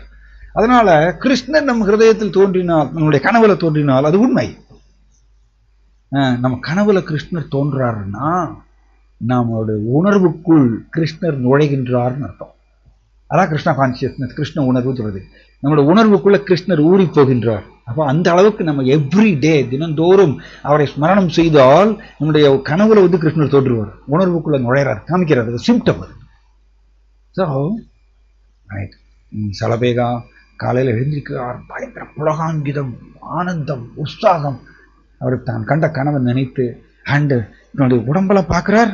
உடம்புல இருக்கக்கூடிய புண்ணு எல்லாமே காணாமல் போயிடுச்சு, எதுவுமே இல்லை. சலபேகா பயங்கர சந்தோஷம். அம்மா தூங்கிட்டு இருக்காங்க. லலிதாவை எழுப்புறார். அம்மாவை எழுப்பி, அம்மா எனக்கு இந்த மாதிரி நேற்றுக்கு கோபிநாத் கனவுல இதெல்லாம் பண்ணார், என்னோட உடம்புல இருக்கக்கூடிய புண்ணு எல்லாமே போயிடுச்சு, எனக்கு புத்துணர்ச்சி பெற்றிருக்கேன். நான் இப்போ எனக்கு நீங்கள் உங்களுடைய ஆசீர்வாதம் கொடுக்கணும். என்னுடைய மீதி கால வாழ்க்கையை நான் பகவான் ஜெகநாதர், அதே கோபிநாத் தான், பகவான் ஜெகநாதரை அவரை பார்த்து அவரை தரிசனம் செய்து அவரை புகழ்ந்து பாடி பாடி பாடி என்னுடைய காலத்தை கழிக்கணும். இதுதான் ஆக்சுவல் வாழ்க்கை. ஆக்சுவல் ஆன்மீக வாழ்க்கைன்னு இதுதான். எப்பொழுதுமே கிருஷ்ணரை நினைத்து நினைத்து ஊருகி பாட வேண்டும். இதுதான் ஆக்சுவல் உண்மையான வாழ்க்கை. ஆனால் நமக்கு அது தெரியாததுனால நம்ம அதை எப்படி ஒரு ஊறுகாய் மாதிரி ஓரமாக வச்சுட்டு மீதி ஜட உலக வாழ்க்கை. நம்ம சாப்பாட்டில் பார்த்தீங்கன்னா ஊறுகாய் கொஞ்சமாக வச்சுப்போம், அப்புறம் ரைஸ் நிறைய வச்சுப்போம் இல்லையா? ரைஸ் நிறைய போட்டுப்போம், ஊறுகாய் கொஞ்சமாக வச்சுப்போம். அப்போ இப்போ ரைஸ் இருக்கிற இடத்துல ஊறுகாய் வந்துச்சு, ஊறுகாய் இருக்கிற இடத்துல ரைஸ் வச்சுன்னா எப்படி இருக்கும்? அந்த மாதிரியா நம்மளுடைய பிரதானமான வாழ்க்கை என்னன்னு கேட்டீங்கன்னா, கிருஷ்ணரை நினைத்து நினைத்து உருகணும், அழணும், பாடணும், அவரை போற்றி புகழணும். இதுதான் மேக்சிமம் டைம் செலவழிக்கணும். இதுதான் பிரதான வாழ்க்கை. ரைஸ் மாதிரி இருக்கணும். அண்ட் ஜட உலக வாழ்க்கை ஊறுகாய் மாதிரி கொஞ்சமா இருக்கணும், அப்படிதான் இருக்கணும். ஆனால் கலிபுருஷன் வந்து அப்படியே லூட்டி அடிச்சிட்டார். லூட்டி அடிச்சு இப்போ என்னாச்சு, தலைகீழ போயிடுச்சு. ஜட உலக வாழ்க்கை வந்து பிரதானமாயிருச்சு, ரைஸ் மாதிரி ஆயிடுச்சு. அண்ட் ஆன்மீக வாழ்க்கை ஊறுகாய் மாதிரி ஓரமாக ஒட்டின்னு இருக்கு 2 மணி நேரம். அந்த 2 மணி நேரம் கூட நம்மளால கிருஷ்ணரை ஒழுங்கு அந்த ஸ்மரணம் பண்ண முடியாமல் எங்கெங்களாவும் மனம் போயிட்டு இருக்கு. எவ்வளவு லூட்டி அடிச்சிருக்காரு பாருங்க கலிபுருஷன். ரைட். ஸோ இவர் தீர்மானம் பண்றார், அம்மா எனக்கு நீங்க ஆசீர்வாதம் பண்ணணும், என்னுடைய மீதி கால வாழ்க்கையை நான் வந்து இந்த பகவான் ஜெகநாதரை தரிசனம் செய்து அவரை நினைத்து பாடி பாடி உருகணும், இப்படி நான் காலத்தை கழிக்கணும்னு நினைக்கிறேன், நீங்க எனக்கு அனுமதி கொடுக்கணும். லலிதாவுக்கு பயங்கர சந்தோஷம். என்னுடைய மகன் வந்து இப்படி முஸ்லீம்ல இருந்து மாறி பகவான் ஜெகநாதரை வந்து போற்றி புகழ்வதற்கு இவர் வந்து ஆசைப்படுறாரேன்னு சொல்லிட்டு உடனே வந்து அனுமதி கொடுக்குறாங்க. அவர் கட்டக்கில் இருந்து சலபேகா கிளம்பி வர்றார் ஜெகநாதர் கோவிலுக்கு, பூரி ஜெகநாதர் கோவிலுக்கு. பட் முன்னாடி சலபேகா எப்படி வந்திருக்கார், ஒரு போர் வீரரை, முஸ்லீம் போர் வீரரா வந்து அந்த சிம்மத்வாரா கேட்டு வாசல்ல நின்றுட்டு சண்டை போட்டிருக்கார் இந்த பாண்டாஸ் கூட. அதனால அந்த பாண்டாஸுங்க பார்க்குறாங்க, இப்போ சலபேகா வாசலை வந்துட்டார். வாசலை வந்த உடனே ஏய் சலபேகா வந்துட்டார், இவர் உள்ள நம்ம இந்த ஜெகநாத் கோவில் இடிக்கிறதுக்கு வந்திருக்கார், இவரை விடக்கூடாது. உடனே பாண்டாஸ்லாம் முன்னாடி வந்துடுறாங்க. சலபேகா சொல்றாரு, நோ நோ நோ, நான் இப்போ வந்து ஜெகநாதர் கோவில் இடிக்கிறதுக்கு வரல, நான் இப்போ மனம் திருந்திட்டேன், அவரை நான் தரிசனம் பண்ணணும், அவரை பார்க்கணும், அவருடைய அழகை நான் பார்க்கணும், அவரை நான் போற்றி புகழணும், பாடணும், தயவு செய்து எனக்கு ஒன்று அனுமதி கொடுங்க.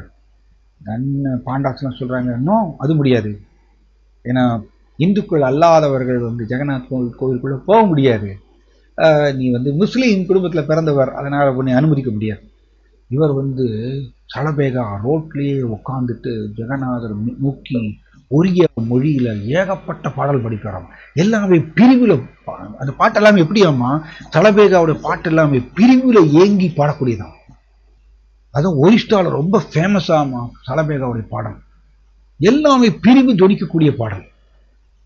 கிருஷ்ணரை பார்க்க முடியலையே, ஜெகநாதரை பார்க்க முடியலையே அப்படின்னு ஏக்கம் ஜொலிக்கக்கூடிய பாடல். அதுதான் ஆக்சுவலி பகவானுக்கு ரொம்ப பிடிக்கும். ஏன்னா பிரபுபாதர் எப்படி சொல்றாருன்னா, 10வது காண்டத்துல பிரிவுல வந்து கிருஷ்ணத்திலிருந்து பிரிந்திருக்கிறேன் அப்படிங்கிற ஃபீலிங் அது வரும்பொழுது உள்ள இருக்கக்கூடிய அனர்த்தங்கள்லாம் எரிஞ்சிரும்னு சொல்றாரு பிரபுபாதர் வருடத்துல. கிருஷ்ணரை விட்டு பிரிந்திருக்கிறேன், எப்ப நான் கிருஷ்ணாட திரும்பி போவேன் அப்படிங்கிற அந்த ஏக்கம் வர வர வர அசுத்தங்கள்லாம் எரிஞ்சிருவோம். அப்படி 10வது காண்டத்துல பிரபுபாதர் எழுதியிருக்காரு. ஸோ இவர் வந்து இவருடைய பாடல் அப்படியே உருக வைக்குமாமா, சோகத்தில் அப்படியே பாடுவாராம்மா. ஜெகநாதரை பார்க்க முடியலையே, கிருஷ்ணரை பார்க்க முடியலன்னு சொல்லிட்டு ரோட்டு ஓரத்திலேயே உட்காந்துட்டு அவர் பல பல பாடல் பாடியிருக்காராம் ஜெகநாதர் மேல ஒரியா மொழியில. அதெல்லாம் ஃபேமஸ் ஒரிசால. ஸோ 1 வருஷம் இப்படியே உட்காந்து பாடுறாராம்மா. ஆனாலும் ஜெகநாதரை பார்க்க முடியல. ஜெகநாதரை பார்க்க முடியலன்னு சொன்ன உடனே ஜெகநாதரை நோக்கி கடைசியாக ஒரு பாட்டு எழுதுறாரு, ஒரு பாட்டு பாடுறாரு. ஒரு பாட்டு பாடி, ஓ ஜெகநாத், ஓ ஷியாமசுந்தர கிருஷ்ணா, நான் இப்போ உங்கள்கிட்ட நான் அனுமதி வாங்கிட்டு நான் பிருந்தாவனம் போகணும்னு நினைக்கிறேன், ஏன்னா இங்கே நான் உங்களை பார்க்க முடியல, நீங்கள் எனக்கு அனுமதி கொடுங்க, நான் உங்களுடைய அனுமதி பிரகாரம் நான் பிருந்தாவனம் போகிறேன் அப்படின்னு ஒரு பாட்டு எழுதுறார். ஒரு பாட்டு எழுதிட்டு சலபேகா 1 வருஷத்துக்கு அப்புறம் ஜெகநாதருடைய தரிசனம் கிடைக்கலன்னு சொல்லி அங்கேயிருந்து கிளம்பி பிருந்தாவனம் போயிடுறாரு. பிருந்தாவனத்தில் போய் வந்து கிருஷ்ணர் லீலைகள் செய்த இடங்கள் இல்லையா, கிருஷ்ணா ஏகப்பட்ட லீலைகள் 5000 வருஷங்களுக்கு முன்னாடி என்னென்ன லீலைகள் செய்தாரோ அந்த லீலைகள் செய்த இடங்கள் எல்லாமே அங்கே இருக்கு. அங்கங்கே அந்தந்த இடத்துல நின்று கிருஷ்ணருடைய அந்த லீலைகளை நினைவு கூர்ந்து அவர் இன்னமும் அதை என்ன சொல்றது, அந்த பிரிவு ரொம்ப அதிகமாக இருக்காங்க, அவருக்கு இன்டென்ஸ் தீவிரமான அந்த பிரிவுக்குள்ள போறாராம். இது வெரி பியூட்டிஃபுல். ஆக்சுவலி இது பேரடாக்ஸ்ன்னு சொல்றாரு ஹிஸ் சச்சினந்தன சுவாமி மகாராஜ். என்ன சொல்றாருன்னா, இது ஒரு புதிர் அப்படின்னு சொல்றாரு. எப்படின்னா கிருஷ்ணரை நோக்கி பிரிந்து இருக்கக்கூடிய ஃபீலிங் வந்து வெளிப்புற ரீதியாக பிரிவு மாதிரியே தெரியுமாங்க, ஆனா உள்ளே உடனே கிருஷ்ணா அவர் கூட தொடர்பு கொள்வாராம். ஏன்னா அந்த ஸ்மரணம் வந்து ரொம்ப தீவிரமா இருக்குமாங்க இந்த பிரிவுல வாடும்பொழுது. ஸோ அது வந்து புதிர்னு சொல்றாரு, புரியாத புதிர். வெளியில பார்த்தீங்கன்னா பிரிவில் வருந்துற மாதிரி தெரியும், ஆனால் ஆக்சுவலி கிடையாது, கிருஷ்ணன் உள்ளே தொடர்பு கொள்கின்றார் அப்படின்னு சச்சினந்தன் மகாராஜ் ரொம்ப அருமையாக சொல்றார். பிரபுபாதர் இதை எழுதுறாரு. இங்கிலீஷ்ல எப்படி சொல்றாருன்னா, கோவிந்தா நெசசிட்டி அப்படின்னு சொல்றாரு இங்கிலீஷ்ல. கோவிந்தா எனக்கு அத்தியாவசிய தேவை அப்படிங்கிற தமிழ்ல அது சொல்லணும்னு அப்படி சொல்லலாம். விப்ரலம்ப பாவத்துக்கு இப்படி இங்கிலீஷ்ல பிரபுபாதர் சொல்றார், கோவிந்தா நெசசிட்டி அப்படி. நாம் அதை கிருஷ்ணர் எனக்கு அத்தியாவசிய தேவை அப்படின்னு நம்ம அந்த நிலைக்கு வர வேண்டும். நம்ம எல்லாருமே எஸ் கிருஷ்ணா முழுவதற் கடவுள் பகவான், நான் ஏற்றுக்கொள்கின்றேன், நான் அவரை வழிபாடு செய்கின்றேன், பட் கிருஷ்ணர் எனக்கு அத்தியாவசிய தேவை அப்படின்னு நம்ம நினைக்கிறது இல்லை. அது மாறணும், மனப்பான்மை அதிகரிக்கணும். அப்பதான் கிருஷ்ணர் நம்ம கூட பரிமாற்றம் செய்வார். ஓகே ரைட், சாரி ரொம்ப டைம் ஆயிடுச்சு. இவர் பிருந்தாவனத்தில் ஒவ்வொரு இடத்துலையும் நின்று நின்று நின்று கிருஷ்ணருடைய லீலைகளை நினைத்து நினைத்து பல பல பாடல்கள் எழுதுறாராம். அதனாலதான் அவர் பக்த கவி சலபேகா, அவருக்கு பட்டமே வந்துதான் பக்த கவி அப்படின்னு. எப்படி அவர் ஒரு முஸ்லீமா இருந்தவர், ஆனா எப்படி எந்த மாதிரி நிலைக்கு உயர்ந்திருக்கார் பாருங்க. அதனாலதான் சொல்றது, பக்தியை பயிற்சி செய்வதற்கு எந்த முன் தகுதியும் தேவையில்லை. சிம்பிளி விரும்ப வேண்டும், கிருஷ்ணர் எனக்கு வேணும்னு மனப்பூர்வமா ஆசைப்படணும். மனசை எப்பொழுது கிருஷ்ணரை நினைச்சுட்டே இருக்கணும், அவ்வளவுதான். கிருஷ்ணன் உடனே பரிமாற்றம் செய்வார். ஆனா மனதளவில் நாம் கிருஷ்ணரை நினைக்காத வரைக்கும் வெளிப்புற ரீதியா எத்தனை செஞ்சாலும் மனதளவில் நாம் புலனிந்த விஷயங்கள், ஜட உலக விஷயங்கள் இதை நினைச்சுட்டே இருந்தோம்னா பக்தியை வர முடியாது. இதனாலதான் கிருஷ்ணா பகவத்கீதையில சொல்றாரு, மத்கதேனா அந்தராத்மனா ஸ்ரத்தாவான் பஜதே, இல்லையா சொல்றாரு இல்லையா? மத்கதேனா என்னில் லயித்து, அந்தராத்மா தனக்குள்ளே என்னில் லயித்து முழு நம்பிக்கையோடு என்னை நோக்கி பக்தி செய்வது, இல்லையா? கிருஷ்ணா சொல்றாரு இந்த மாதிரி யோகினாம் அபிசர்வேஷா அப்படிங்கிற ஸ்லோகத்துல. ஸோ இதை நம்ம பயிற்சி செய்ய வேண்டும்.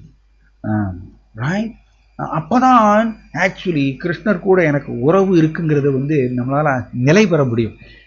ஆக்சுவலி நாம் கிருஷ்ணர் கூட எனக்கு உறவு இருக்குங்கிறத நாம் புரிந்து கொள்ளாத வரைக்கும், வெளிப்புற ரீதியாகவே பக்தியில் நம்ம ஆழ்ந்து இருக்கிற வரைக்கும் மாயா நம்மளை டெஸ்ட் பண்ணிட்டே இருப்பாங்க. பல பல அனர்த்தங்களை வச்சு நம்ம டெஸ்ட் பண்ணிட்டே இருப்பாங்க, தூண்டுதல்கள் வந்துட்டே இருக்கும்.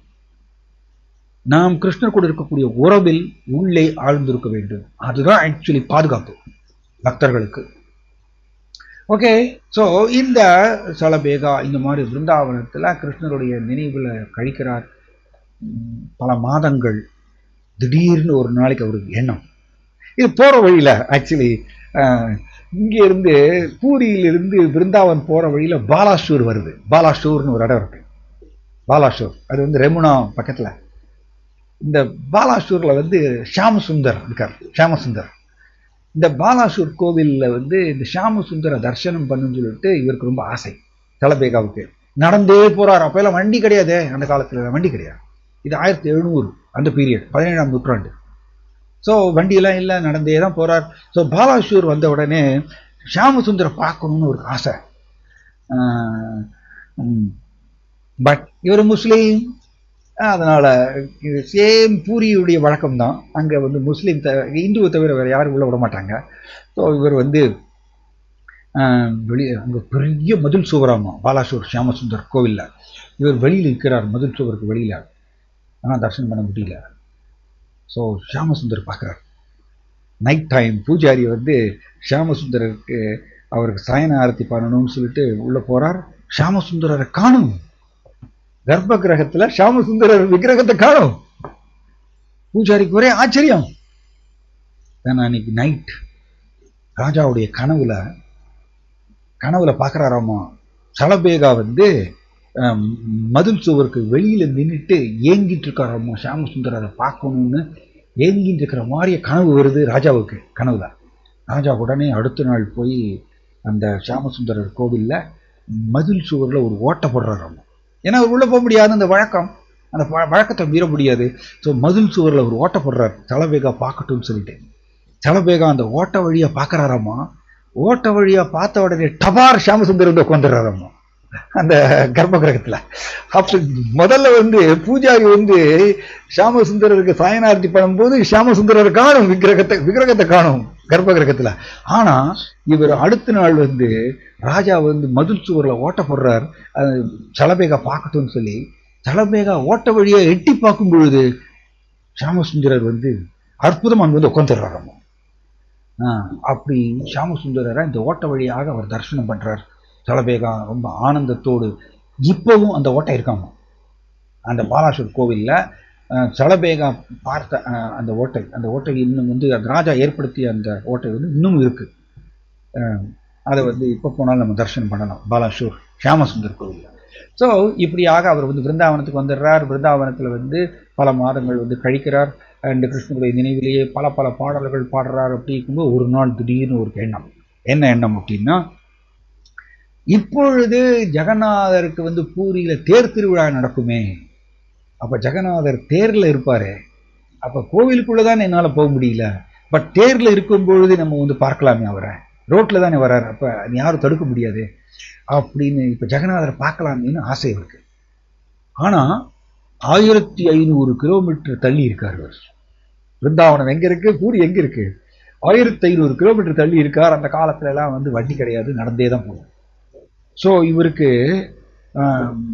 நினைக்கிறார், நம்ம தாட் இப்படி வருது, இப்ப ஜெகநாதர் தேர்ல வருவாரே, அவரை பார்க்கலாமே இப்போ அப்படின்னு ஆசை வருது அவருக்கு. இப்ப தேர் திருவிழா நடக்குமே அப்படின்னு. ஆனா அவருக்கு அடுத்த நிமிஷம் ஒரு தாட் வருது, நான் 1500 கிலோமீட்டர் நடந்து போய் நான் போய் சேர்றதுக்குள்ள ஜெகநாதர் வந்து தேர் திருவிழால முடிஞ்சு அவர் கோயிலுக்குள்ள போயிடுவாரு அப்படின்னு சொல்லிட்டு அவருக்கு ஒரு எண்ணம். உடனே ஒரு பெரிய பாட்டு எழுதுறார், ஒரியா மொழியில ஒரு பெரிய பாட்டு எழுதுறார். அதுல என்ன எழுதுறாருன்னா, ஓ ஜெகநாத், நீங்க வந்து தேர்ல உட்காந்துருப்பீங்க, இன்னொரு தேர்ல உங்களுடைய சகோதரன் பலராமர் உட்காந்துருப்பார், இன்னொரு தேர்ல வந்து உங்களோட தங்கை சுபத்ரா தேவி உட்காந்துருப்பார். இந்த பாட்டில் எழுதுறார், பெரிய பாட்டு அது. அதுல வந்து உங்களுடைய தேர்ல வந்து பல பல தோரணங்கள் கட்டியிருப்பாங்க. நீங்க வந்து அப்படி ஜெகநாதர் நீங்க தேர்ல வரும்பொழுது நீங்க உங்களை கண்களை உருட்டி உருட்டி பார்ப்பீங்க, யாரெல்லாம் என்னென்ன செய்யறாங்க உங்களுக்கு முன்னாடி, உங்களை பக்தர்களை பார்க்கறதுக்கு ஆர்வத்தோடு கண்களை உருட்டி உருட்டி பார்ப்பீங்க. அண்ட் உங்களுடைய தேருக்கு வந்து எப்படி 42 அடி உயர தேர் அப்படின்னு சொல்லிட்டு பல பல வர்ணனை அப்படி அந்த பாட்டில் வர்ணிக்கிறார். இவ்வளவு அழகாக நீங்க ஜொலித்து நீங்க உட்கார்ந்துட்டு இருப்பீங்க உங்க தேர்ல. ஓ ஜெகநாத், தயவு செய்து நந்தி கோஷ்லயே உட்காந்துட்டே இருங்க, நான் வர்ற வரைக்கும் அப்படி ஒரு பாட்டு எழுதிடுறார். அந்த பாட்டுல ஒரு லைன் சேர்த்திடுறார். நந்தி கோஷ்ங்கிறது வந்து ஜெகநாதருடைய தேருக்கு பேர் நந்தி கோஷ். அது வந்து டெக்னிக்கலா பூரியில வந்து ஜெகநாதருடைய தேருக்கு பேர் நந்தி கோஷ்னு சொல்லுவாங்க. ஸோ இந்த பாட்டுல ஒரியா பாட்டு அப்படியே வருது. இந்த பாட்டுல ஒரு லைன் சேர்த்திடுறார் பக்த கவி தலபேகா. என்ன லைன் சேர்க்கிறார், ஓ ஜெகநாத், நான் இங்க பிருந்தாவனத்திலிருந்து உங்களை பார்க்கணும்னு நான் வந்துட்டு இருக்கேன். 1500 கிலோமீட்டர் பாட்டிலே வருது. அப்படி 1500 கிலோமீட்டர் நான் நடந்து வரப்போறேன் உங்களை வந்து தரிசனம் பண்றதுக்கு. தயவு செய்து நீங்க நந்தி கோஷ் தேர்லயே உட்காந்துருங்க, நான் வர்ற வரைக்கும் ஒரு பாட்டு லைன் எழுதினார். எப்படி ஜெகநாதர் வந்து தேர் திருவிழா நடக்கிறது, தேர் திருவிழா போய் அவர் போய் வந்து குண்டீச்சா டெம்பிள போய் உட்காந்துக்கிறார். ஜெகநாதர் பலராம் சுபத்ரா. நான் 5வது நாள் வந்து அப்புறம் ஹேர பஞ்சமி நடக்கிறது, உள்டாரதம் நடக்கிறது இல்லையா, உள்டாரதம் சொல்லுவோம். திரும்ப வர்றார், திரும்ப வந்து ஸ்ரீ மந்திருக்கு வர்றதுக்கு உள்டாரதம். அந்த உள்டாரதம் வரும்பொழுது ஹேர பஞ்சமி அந்த ஃபெஸ்டிவல் எல்லாம் நடக்கிறது இல்லையா. ஹேர பஞ்சமி உங்களுக்கு எல்லாம் தெரியும். ஹேர பஞ்சமினா லக்ஷ்மி தேவி வந்து பார்த்துட்டு போறாங்களாமா. அதாவது ஸ்ரீ மந்திர்ல லக்ஷ்மி தேவி இருக்காங்க, குண்டீச்சா டெம்பிள் வந்து பிருந்தாவனம். இப்போ ஜெகநாதர் வந்து அங்கு போய் உட்காந்துக்கிறார். பிருந்தாவனத்தில் யார் இருக்காங்க, கோபியர்கள் எல்லாம் இருக்காங்க, ஸ்ரீமதி ராதாராணி அவங்களா இருக்காங்க. ஸோ லக்ஷ்மி தேவி பார்க்குறாங்களாமா, என்ன ஜெகநாதர் தேர்ல போனவர் வரவே இல்லை, ஆளைய காணும் அப்படின்னு சொல்லிட்டு ஜெகநாதர் வந்து அப்படி வந்து எட்டி பார்க்குறாங்களாமா. ஹேர பஞ்சமி எட்டி பார்க்குறாங்களாமா, எங்க ஜெகநாதர் அப்படின்னு.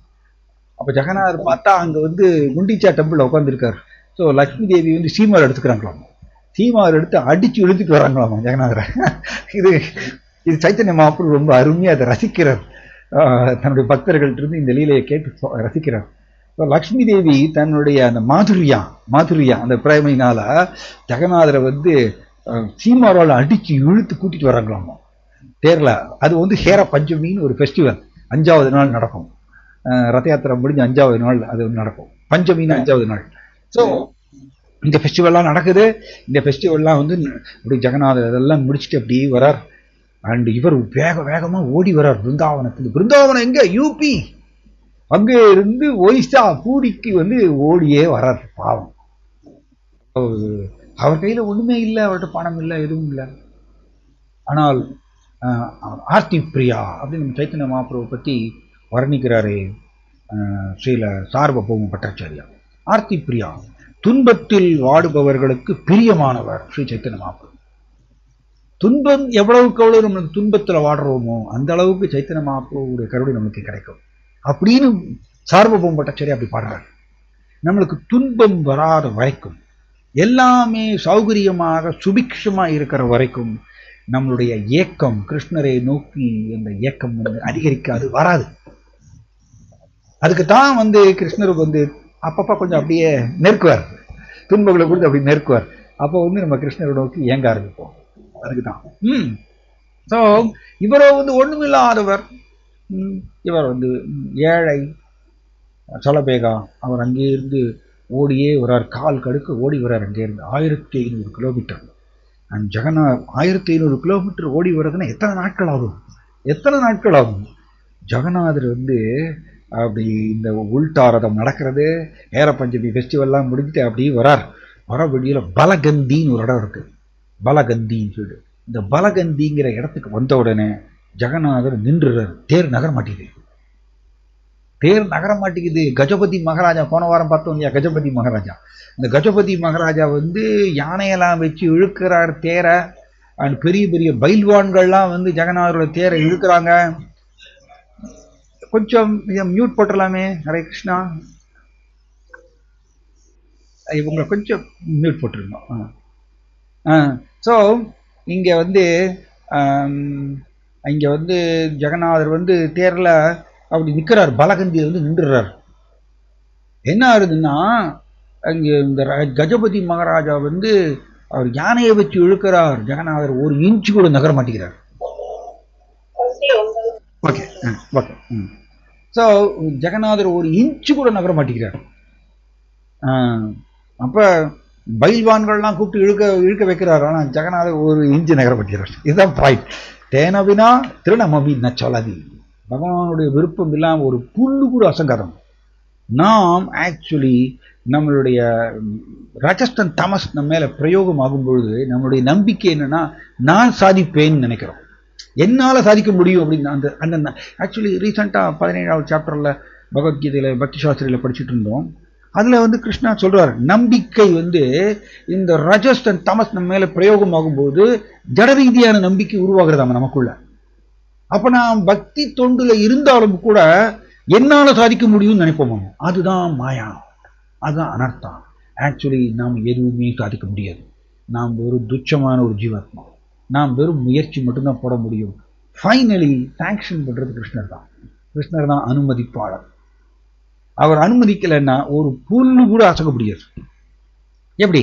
ஒரு புல்லு, கேவலம் ஒரு புல். அதனாலதான் தேனபினா திருடம் அப்பி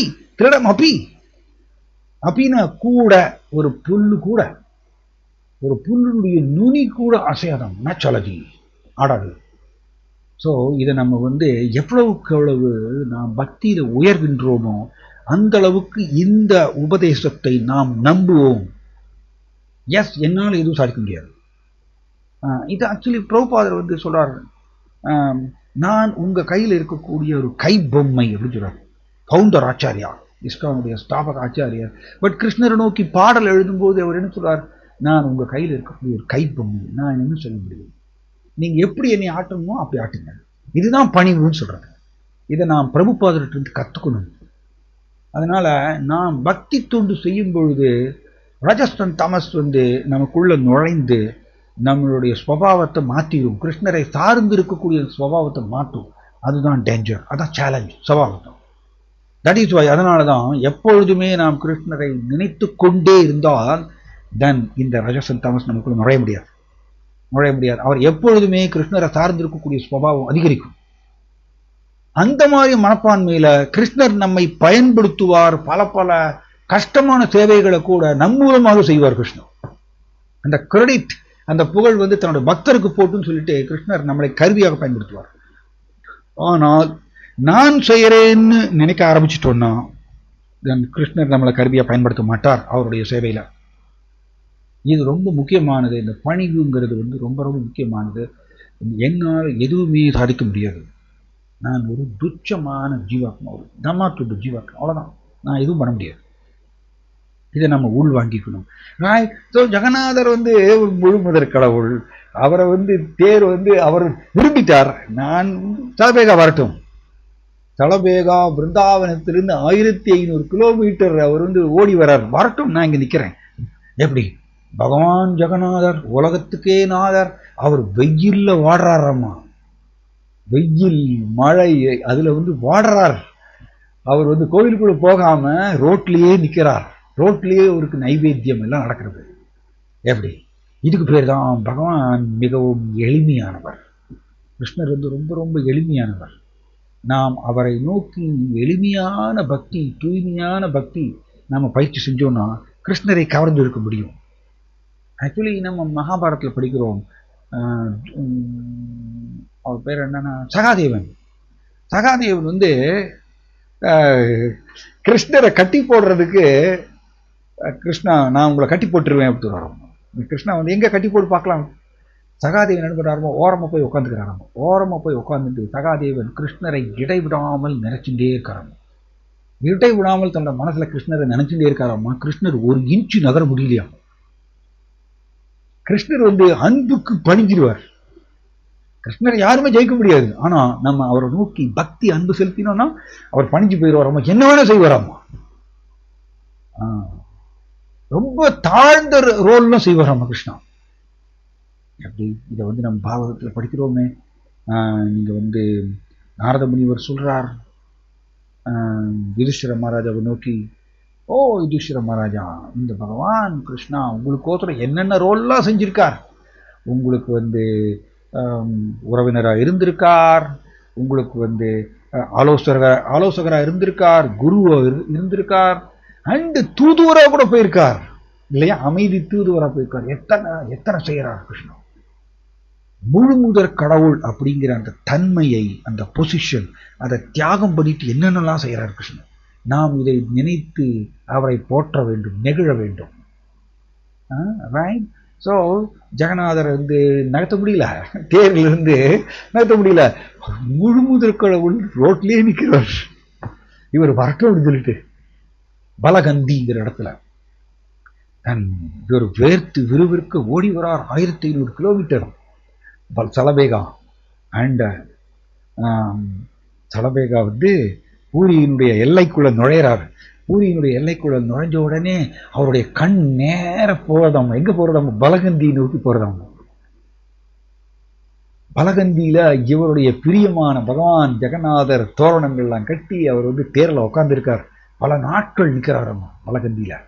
இவர் பூரியில நுழைஞ்ச உடனே சலபேகாவுடைய கண் ஜெகநாதரை நோக்கி போறது. ஃபர்ஸ்ட் டைம் ஜெகநாதர் பார்க்கிறார். அப்பதான் அவரோட கண்கள்லாம் நிறைஞ்சு போயிருதாம்மா. கண்கள் தார தாரையா தண்ணீர். நான் ஒன் சைடு அவருக்கு புலகாங்கிதம், ஆனந்தம். ஓ ஜெகநாத், நான் என்னுடைய பாடல்ல நான் எழுதினேன், நீ நந்தி கோஷ்லேயே உட்காந்துட்டே இருங்க எனக்கோசரம் அப்படின்னு எழுதினேன். நான் ஒரு துச்சமான ஒரு யவனா பாட்டுல வருது. அப்படி ஒரு பாட்டு பாடுறாரு. அப்படி ஆன் த ஸ்பாட் அங்கேயே ஒரு பாட்டு பாடுறாராமா சலபேகா. ஓ ஜெகநாத், நான் ஒரு யவனானா தெரியுமா உங்களுக்கு? யவனா அப்படின்னா ஒரு மிளைச்சன், ஒரு தாழ்ந்த ஜாதியை சார்ந்த ஒரு மிளைச்சன், ஒரு முஸ்லீம், தீண்டத்தகாதவன். ஆனா நான் ஒரு ஓரமா உட்காந்துட்டு ஒரு பாட்டுல எழுதியிருக்கேன், எனக்கோசரம் பகவான் ஜெகநாதர் நீங்க இப்படி வெயில் மழை எதுவும் பார்க்காம ரோட்லேயே நின்றுருக்கீங்களே, உங்களுடைய கருணை என்னவென்பது அப்படி நினைச்சு உருகுறோமா. அப்படியே உடனே ஒரு பாட்டு எழுதுறார் ஆன் த ஸ்பாட். அதனாலதான் இந்த அற்புதமான பக்தர்கள் கிருஷ்ணரை நோக்கி மனமுருகி பாடுறது நம்ம ஏன் அந்த மாதிரி பாட்டுகளை ஜெகநாதருக்கு முன்னாடி பாடுறோம்? இப்போ ஆச்சாரியர்களுடைய பாடல்களை நம்ம ஜெகநாதருக்கு முன்னாடி பாடுறோம்.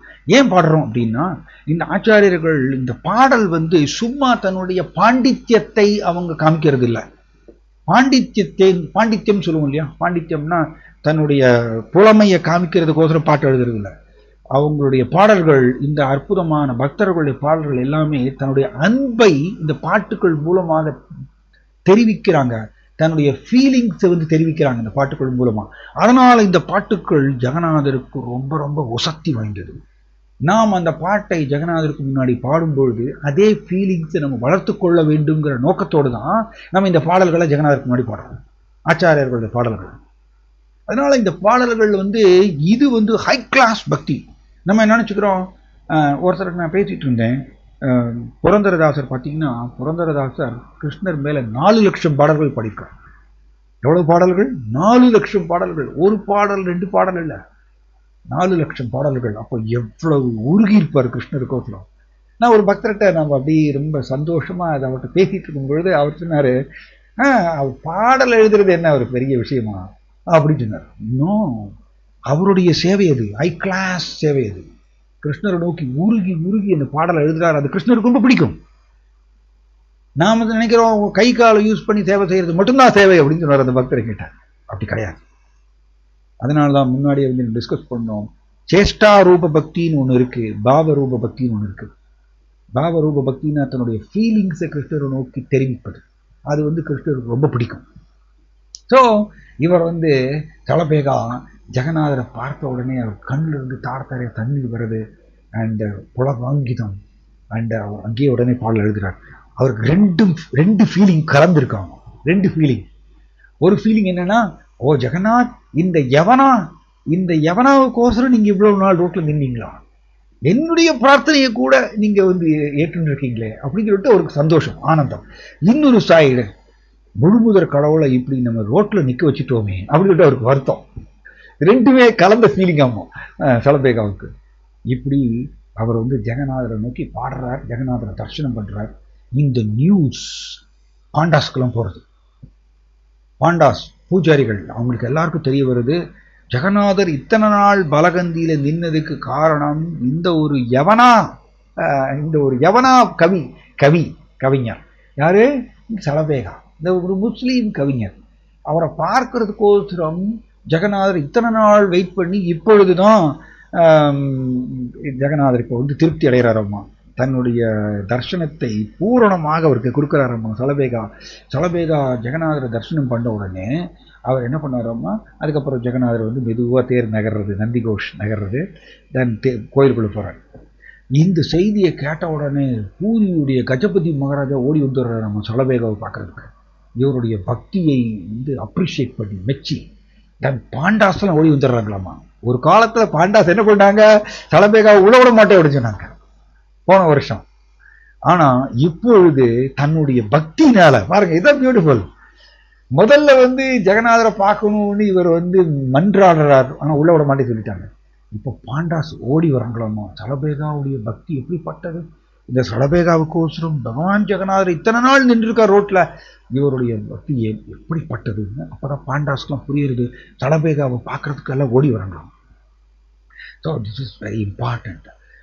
பக்தி செய்வதற்கு எந்த முன் தகுதியும் தேவையில்லை. ஆக்சுவலி அவர் முஸ்லீமா இருக்கலாம், கிறிஸ்டினா இருக்கலாம், சீக்கியனா இருக்கலாம், எப்படி வேணா இருக்கலாம். எந்த முன் தகுதியும் தேவையில்லை. மாங்கி பார்த்த வியபாஸ்ருத்ய ஏபிஷ்யு பாபயோன ஜகர் ஸ்திரியோ வைஷ்யா சதா சூத்ராஸ் தேவியாந்தி பராம்கதி தே அபி யாந்தி பராம்கதி. அப்படின்னு அவர்கள் கூட பராம்கதி மிக உயர்ந்த இடமாகிய கிருஷ்ணனுடைய உலகத்தை சென்றடையலாம். வியபாஸ்ருத்ய வெரி இம்பார்ட்டன்ட். ஆஸ்ருத்ய கிருஷ்ணரை சரணாகதி அடைவது, கிருஷ்ணருக்கு சரணாகதி அடைவது, கிருஷ்ணரையே நம்புவது 100%. இந்த மனப்பான்மை வளர்த்து கொள்ளும் பொழுது அவர் எவ்வளவு பெரிய பாவியா இருந்தாலும் சரி, அவர் தேபியாந்தி பராம்பதியும் அவர் கூட மிக உயர்ந்த இடம் ஆகிய கோலோக பிருந்தாவனத்தை சென்று அடைய முடியும். கிருஷ்ணர் வந்து கேரண்டி கொடுத்திருக்காரு. அதனால பக்தி செய்வதற்கு நான் அந்த முன் தகுதியெல்லாம் போடக்கூடாது. ஓ இவருக்கு வந்து முன் தகுதி இல்லை, இவர் பக்தி செய்யறதுக்கு இவர் லாய்க்கல அப்படிலாம் சொன்னோன்னா நமக்கு தான் பிரச்சனை. ஏன்னா பக்தி செய்வதற்கு ஜட ரீதியான எந்த தகுதியும் தேவையில்லை. ஏன்னா பக்தி வந்து தெய்வீகமானது. ஜடத்தால் பக்தியை பெற முடியாது. இது இம்பார்ட்டன்ட் பாயிண்ட். ஜடத்தால் பக்தியை பெற முடியாது. பக்தி வந்து ஜீவாத்மா ஏங்கும், அவ்வளவுதான். தன் கிருஷ்ணா கொடுப்பார் பக்தி. Okay right. இந்த சலபேகா இப்படி ஜெகநாத நோக்கி பாடி இது பண்ணி இப்போ பாண்டாஸ்லாம் வந்து சலபேகா வந்து பார்க்குறாங்க. அண்டு பூரியுடைய ராஜா வந்து சலபேகா வந்து பார்க்குறாங்க. இப்படி வருஷம் சலபேகா அதே இடத்துல உட்காந்துக்கிறார். அதே பலகந்தி இடத்துல உட்காந்துக்கிறார். அண்ட் ஜெகநாதர் தேர் வந்து பலகந்தி கிட்ட வந்து உடனே ஜெகநாதர் நின்றுவார். தென் சலபேகா உடனே பாடல்கள் பாடுவாராமா. நிறைய பாடல்கள் ஜெகநாதர் புகழ்ந்து பாடுவாராமா. இப்படி வருஷம் ஜெகநாதருடைய தேர் திருவிழாவில் பலகந்தி கிட்ட ஜெகநாதர் நின்றுவார். அண்ட் சலபேகா பாடுவார். எப்படி சலபேகா ஒரு சிங்கிள் மேன், ஒரு தனி நபருக்கோசரம் முழுமுதற் கடவுள் நிற்கிறார். ஏன்? அவருடைய பக்தியை சுவைக்கின்றார். கிருஷ்ணர் எதை சுவைக்கிறார்? நம்முடைய பக்தியை தான் சுவைக்கிறார். நாம் கொடுக்கக்கூடிய பொருளை சுவைப்பது இல்லை கிருஷ்ணா, நாம் காமிக்கக்கூடிய அன்பு பக்தியை மட்டுமே சுவைக்கிறார். அதனால நாம் அதை கருத்தில் கொள்ள வேண்டும், அதை அடையணும், அதுதான் என்னுடைய கோல் அப்படிங்கிறது தீர்மானமா இருக்கணும். நம்ம கொஞ்சம் கூட விலகக்கூடாது. எனக்கு அது வேணும் இது வேணும்னு ஆசைப்பட்டோன்னா அவ்வளவுதான், அது போயிடும், பக்தி போயிடும். ஸோ ரைட், இப்படி வருஷா வருஷம் ஜெகநாதர் 2 நிமிஷத்துல முடிச்சிடுறேன். ஜெகநாதர் பலகந்தியில் நிற்பார். அண்ட் சலபேகா பல பல ஒரியா பாடல்களை பாடுவார் ஜெகநாதரை புகழ்ந்து. இப்படி நடந்துகிட்டே இருந்தது. ஃபைனலி ஒரு காலத்தில் சலபேகா இறந்து போகிறார், வயசாகி இறந்து போகிறார். சலபேகா இறந்து போன உடனே கஜபதி மகாராஜா ஆணையிடுறாராமா. என்ன ஆணைன்னா, பாண்டாஸ், பூரியினுடைய பாண்டாஸ் பூஜாரிகள் சலபேகாவுக்கு பர்சனலாக அவங்க சமாதி செய்யணும். அதே பலகந்தி, அந்த பலகந்தியின் இடத்துல இப்பயும் நீங்கள் பார்க்கலாம். பலகந்தியில் அந்த இடத்துல சலபேகாவுடைய சமாதி யார் செய்கிறாங்க? பூஜாரிஸ், ஜெகநாதருடைய பூஜாரிஸ் பர்சனலாக இந்த அவர் முஸ்லீம் தான், ஆனால் அவருக்கு சமாதி செய்கிறாங்க. அந்த சமாதி செஞ்சிடறாங்க. அண்ட் கஜபதி மகாராஜா ஒரு ஏரியா லேண்டு அவருக்கு கொடுக்குறாரு அவருடைய சமாதி கட்டுறதுக்கு. அப்புறம் கஜபதி மகாராஜா ஆணை இடுறாராம். என்ன ஆணை? என்னன்னா, ஜெகநாதருக்கு நைவேத்தியம் செய்யக்கூடிய ஒரு குறிப்பிட்ட பதார்த்தம், இது ஏதோ 5 மீட்டர் இருக்குமாம், 5 சென்டிமீட்டர், அவ்வளோ 5 மீட்டர், கரெக்ட், 5 மீட்டர், 5 மீட்டர் அகலம், நீளமோ அகலமோ அவ்வளோ அகலம் உடைய அந்த பிரசாதம் ஜெகநாதருக்கு டெய்லி நைவேத்தியம் செய்வாங்களாமா. அண்ட் பூரியுடைய ராஜா ஆணையிட்டார் என்னன்னா, அந்த பிரசாதம் டைரக்டா சமாதிக்கு போகணும். ஜெகநாதருக்கு ஆஃபர் பண்ணி முடிச்ச உடனே நேர சலபேகாவோட சமாதிக்கு அது போயாகணும், டெய்லி இது போயாகணும்னு பூரியுடைய ராஜாவுடைய ஆணை. இப்போவும் ஜெகநாதருடைய அந்த குறிப்பிட்ட மகாபிரசாதம், அந்த 5 மீட்டர் நீளமுடைய அந்த மகாபிரசாதம் இப்போவும் சலபேகா சமாதிக்கு டெய்லி சலபேகாவுக்கு கொடுப்பாங்க அதை சமாதியில். ஸோ எவ்ரி இயர் எனக்கு அந்த சலபேகா சமாதி எனக்கு ரொம்ப பிடிக்கும். வருஷா வருஷம் எப்போயாவது பூரி போனோன்னா அந்த சலபேகா சமாதியில் போய் உட்காந்து அங்கே முன்னாடி உட்காந்து ஜபம் பண்ணுவோம். ஏன்னா அவருடைய அந்த சலபேகா சமாதியை பார்த்த உடனே ஜெகநாதரும் அண்ட் சலபேகா பக்தருக்கும் நடந்த அந்த அன்பு பரிமாற்றம் நமக்கு ஞாபகத்துக்கு வரும் இந்த சலபேகா சமாதிக்கு முன்னாடி உட்காந்தா. அதனால் எப்போ நீங்கள் பூரி போனாலும் கட்டாயம் சலபேகா சமாதிக்கு போய் பாருங்கள், சலபேகாட்ட பிரார்த்தனை பண்ணுங்க. நமக்கும் அதே மாதிரியே ஃபீலிங்ஸ் கிருஷ்ணரை நோக்கி வரணும்னு நம்ம பிரார்த்தனை செய்யணும். Okay, thank you. நான் இங்கே முடிச்சுக்கிறேன். யாருக்காவது ஏதாவது கேள்வி சந்தேகம் இருந்தால் கேட்கலாம். கேள்வி, டவுட்ஸ், சந்தேகம், கொஸ்டின், யாருக்காவது சந்தேகம் இருந்தால் கேட்கலாம். ஓகே, யார் மாதாஜி கை தூக்கியிருக்கீங்க? என்ன என்ன கேள்வி மாதாஜி? ஹரே கிருஷ்ணா. என்ன கேள்வி மாதாஜி? விசேஸ்வரி மாதாஜி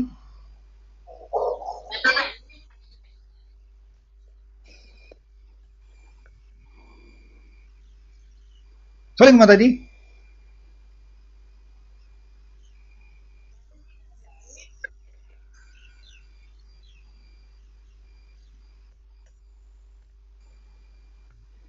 என்ன கேள்வி? ஹரே கிருஷ்ணா மாதாஜி சொல்லுங்க. ஹரே கிருஷ்ணா.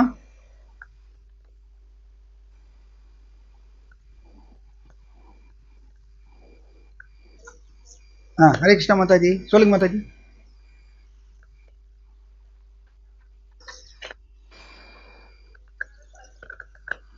சலபேகா ஏக்கம் மாதாஜி புரியல.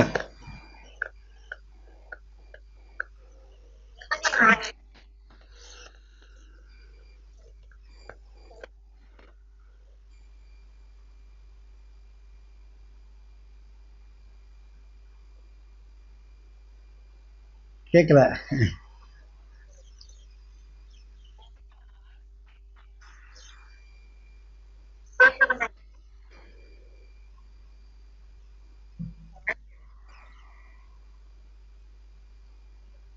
உங்களுடைய இது கேட்கல மாதாஜி எனக்கு.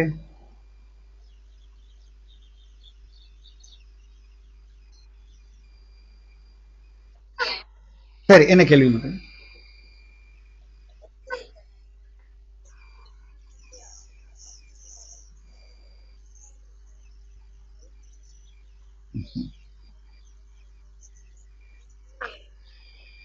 ஆக்சுவலி மாயாதேவி வந்து ஏன் நம்மளை வந்து தடங்கல் செய்கிறாங்க கிருஷ்ண பக்தியை பயிற்சி செய்யும்போது அப்படின்னா, எதற்கு அப்படின்னா, நம்ம கிருஷ்ண பக்தியை எடுத்துக்கிறோம். அதை வந்து இன்னும் பரிசுத்தமாக அந்த கிருஷ்ண பக்தியை பயிற்சி செய்வதற்கு. ஏன்னா நம்ம வந்து நான் ஒரு கிளாஸில் சொல்லிட்டு இருந்தேன், அனுபவிக்கணுங்கிற சுபாவத்தோடு தான் நாம் பக்தியை பயிற்சி செய்கிறோம். இப்பொழுது அனுபவிக்கணுங்கிற சுபாவத்தோடு தான் நம்ம பக்தியை பயிற்சி செய்கிறோம். அதை வந்து மாயா வந்து அதை துரிதப்படுத்துவதற்கு, இந்த அனுபவிக்கின்ற சுபாவத்தை விட்டுட்டு பரிசுத்தமாக பயிற்சி செய்யணும் அப்படிங்கிறதுக்கோசரம் மாயா என்ன பண்ணுறாங்கன்னா, ஜட ரீதியாக பல பல தடங்கல்களை கொடுத்து நெருக்குறாங்க. நெருக்கி போ, கிருஷ்ணாவை நோக்கி போ, கிருஷ்ணாவை நோக்கி போன்னு நம்மளுக்கு புஷ் பண்ணுறாங்க, தள்ளுறாங்க. அதான் அவங்களுடைய இது. பார்க்கறதுக்கு மாயா வந்து நம்மளை திசை திருப்புற மாதிரி தெரியும். ஆனால் நம்மளுக்கு துன்பம் நிறைய வர வர வர பல பல சவால்கள், பல பல தூண்டுதல்கள் வர வர, இப்போ உதாரணத்துக்கு பக்தி பண்ணிட்டு இருக்கும் பொழுது, பக்தி பயிற்சி செஞ்சுட்டு இருக்கும் பொழுது ஒரு ஜட ரீதியான ஒரு தூண்டுதல் இல்லையா, அர்ஜுன் சொல்லுவோம், ஒரு தூண்டுதல்ல ஒருத்தர் விலகி போகும் பொழுது அப்போதைக்கு அவர் வந்து விலகி போவார் அந்த தூண்டுதலை பார்த்து, தூண்டுதல் பின்னாடி. பட் கொஞ்ச காலத்துக்கு அப்புறம் அவருக்கு பெரிய பாடம் கிடைக்கும், பெரிய அடி கிடைக்கும். அந்த அடி கிடைக்கும் பொழுது அந்த பக்தர் வந்து அவருடைய மனப்பான்மை பயங்கரமா சேஞ்ச் ஆகும். ஓ, கிருஷ்ணாவனை விட்டுட்டு போனதுனால தான் இவ்வளோ பெரிய அடின்னு சொல்லிட்டு அவருக்கு ஸ்ட்ராங்காக வந்து உணர்த்துவார் பகவான் கிருஷ்ணா உள்ள பரமாத்மா உட்காந்து. அப்போ நெக்ஸ்ட் டைம் அவர் வந்து அந்த தூண்டுதலில் விலக மாட்டார். தூண்டுதலில் விலகாமல் ஸ்டெடியாக இருப்பார். எனக்கு கிருஷ்ணர் மட்டும்தான் விவசாயாத்மிகா புத்தியர் ஏகேக குருநந்தன. ஏகேக அப்படின்னா எனக்கு கிருஷ்ணர் மட்டுமே, ஏகேக ஒன்று மட்டும் போரும், எனக்கு கிருஷ்ணர் மட்டும்தான் அப்படின்னு ஒரு ஸ்டெடியாக இருப்பாராமா. அது வந்து இந்த தூண்டுதல்ல கொஞ்சம் மாட்டி கொஞ்சம் கஷ்டங்களை எதிர்கொண்டு அதுக்கப்புறம் அவர் வந்து அவர் கிருஷ்ணவனுக்கு பக்தி செய்யும் பொழுது அது வந்து ரொம்ப தீவிரமாக இருக்குமா. அதனால தான் மாயா வந்து நம்மளுக்கு தூண்டுதல்களை கொடுத்து கொஞ்சம் அப்படி விளக்குறாங்க. சீக்கிரம் நம்ம திரும்பி வந்து கிருஷ்ணாவை நோக்கி தீவிரமாக பண்ணணுங்கிறதுக்கோசரம். அதனால தான், வேற ஒன்றும் இல்லை. நம்ம தீவிரமாக பண்ணிட்டோம்னா, இப்போவே நம்ம வந்து தீவிரமாக பக்தி பயிற்சி பண்ண ஆரம்பிச்சோம்னா மாயா நம்மளை தொந்தரவு பண்ண மாட்டாங்க. மாயாவுடைய கோல் என்ன அப்படின்னா, நாம் தீவிர பக்தியை பண்ணணுங்கிற நோக்கத்துக்கோசரம் தான் அவங்க தூண்டுறாங்க. பின்னாடி துன்பங்களை கொடுக்குறாங்க, அனர்த்தங்களை வச்சு இழுக்கிறாங்க, இது மாதிரி பண்றாங்க. ஆனால் நம்ம தீவிர பக்தியை ஜாஸ்தி பண்ணிட்டோம்னா, எப்பொழுதுமே கிருஷ்ணரை நினைச்சு நினைச்சு நினைச்சு நம்ம பழக ஆரம்பிச்சிட்டோம்னா, தென் மாயா நம்மளை தொந்தரவு பண்ண மாட்டாங்க. தொந்தரவு பண்ண மாட்டாங்க, அவங்க விலைக்கு போயிடுவாங்க. இதுதான் நோக்கம். அவங்க வந்து தேங்க்லெஸ் டாஸ்க்னு சொல்லுவாங்க. தேங்க்லெஸ் டாஸ்க் அப்படின்னா, மாயா பண்ணுறது வந்து நம்மளை ஏதோ திசை திருப்புற மாதிரி தெரியும், மாயா நம்மளுக்கு கெடுதல் பண்ணுற மாதிரி தெரியும். பட் ஆக்சுவலி எல்லாரும் மாயாவை திட்டுவாங்க, பக்தர்கள்லாம் மாயாவை திட்டுவாங்க. ஏன்னா மாயா வந்து அவங்க வந்து கிருஷ்ணர்கிட்ட விலைக்கு கொண்டு போகிறாங்கன்னு சொல்லுவோம். ஆனால் ஆக்சுவலி மாயா வந்து நம்மளை கிருஷ்ணரை நோக்கி நெருங்கி கொண்டு போகிறதுக்கோசரம் இப்படி இது பண்ணுறாங்க, தொந்தரவு பண்ணுறாங்க. அவ்வளோதான், வேற ஒன்றும் இல்லை. அதனால நம்ம பக்தியை ஜாஸ்தி பண்ணிட்டோம்னா மாயா தொந்தரவு பண்ண மாட்டேன். ஓகே.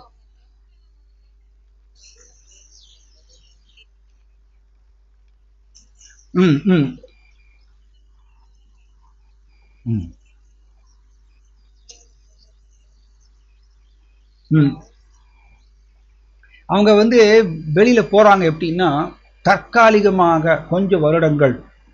நீங்க பக்தி வந்து ஒன்ஸ் ஒரு தடவை ஒருத்தர் பயிற்சி பண்ண ஆரம்பிச்சிட்டாருன்னா, அவருக்கு அந்த லிட்டில் பிட் அந்த சுவை கிடைச்சதுனால அவர் வந்து சப்போஸ் ஒரு சந்தர்ப்பவசமா ஒரு தூண்டுதல்ல, புலன் தூண்டுதல்ல அவர் விலகி போயிட்டார் பக்தியை விட்டு.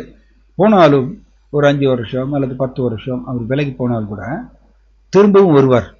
புனர் விகாது மிச்சே நரசக்ரஹோ ஜனக அப்படின்னு சொல்லிட்டு பாகவதத்தில் வருது. புனர் விகாது மிச்சே அப்படின்னா என்னது, அவர் வந்து திரும்பவும் வருவார். அம்மா ரசக்கிரகா. ரசக்கிரகான்னு என்னன்னா, அவர் ஏற்கனவே சுவைச்சு தரத அந்த பக்தியினுடைய இதை வந்து கொஞ்சோண்டு சுவைச்சதுனால அந்த சுவையை நோக்கி 10 வருஷத்துக்கு அப்புறம் திரும்பவும் ஞாபகப்படுத்துவார் பரமாத்மா. ஏன்னா முதல்ல வந்து இது பாருங்க, முதல்ல நாம தான் பக்தி யோக பயிற்சி முறையை செஞ்சுட்டு இருக்கும் பொழுது நம்ம ஆசைப்படுறோம். மாயா எதனால ஏற்படுத்துறாங்கன்னு கவனிக்கணும், நல்லா புரிஞ்சுக்கணும். முதல்ல வந்து பக்தி யோக பயிற்சி முறையை நான் செஞ்சுட்டு இருக்கும் பொழுது நான் ஆசைப்படுகின்றேன், ஜட உலக புலன் இன்பங்களை ஆசைப்படுகின்றேன். அந்த ஆசை என்ன பண்றாரு, பரமாத்மா கவனிக்கிறார். நம்ம உபதிருஷ்ட அனுமந்தா நம்மளோட ஆசைகளை அவர் கவனிக்கிறார்.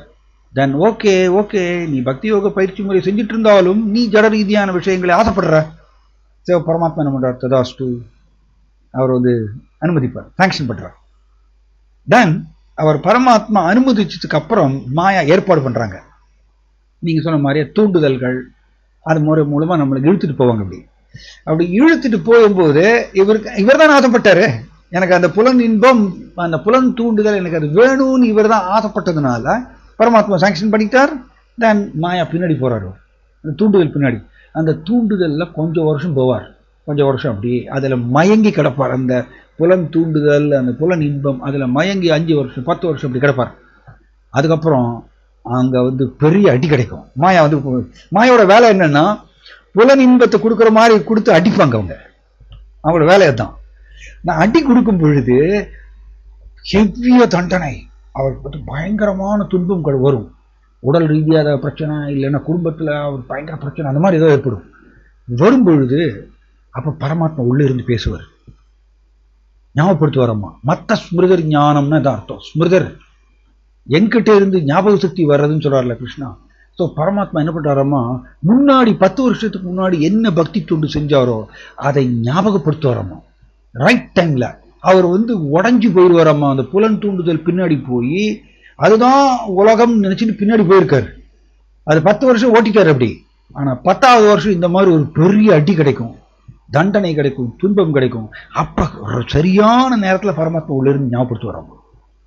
ஏன் நீ பக்தி தொண்டை விட்டுட்டு போன?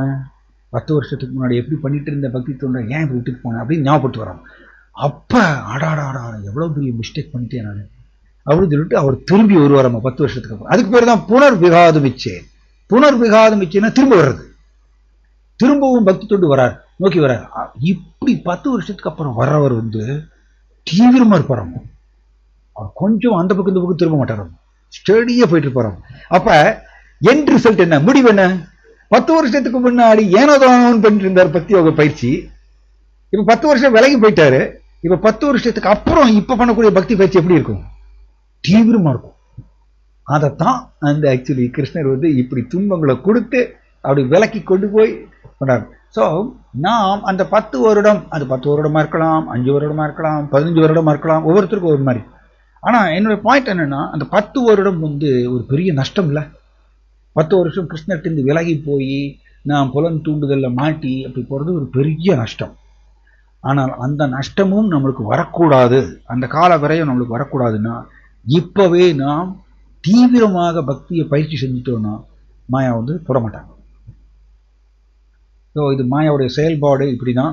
நம்மளுடைய தீவிர பக்தியை அதிகரிக்கிறதுக்கோசரம் தான் அவங்க பண்றாங்க. அதை கூட்டிட்டோன்னா அவங்க விட்டுருவாங்க.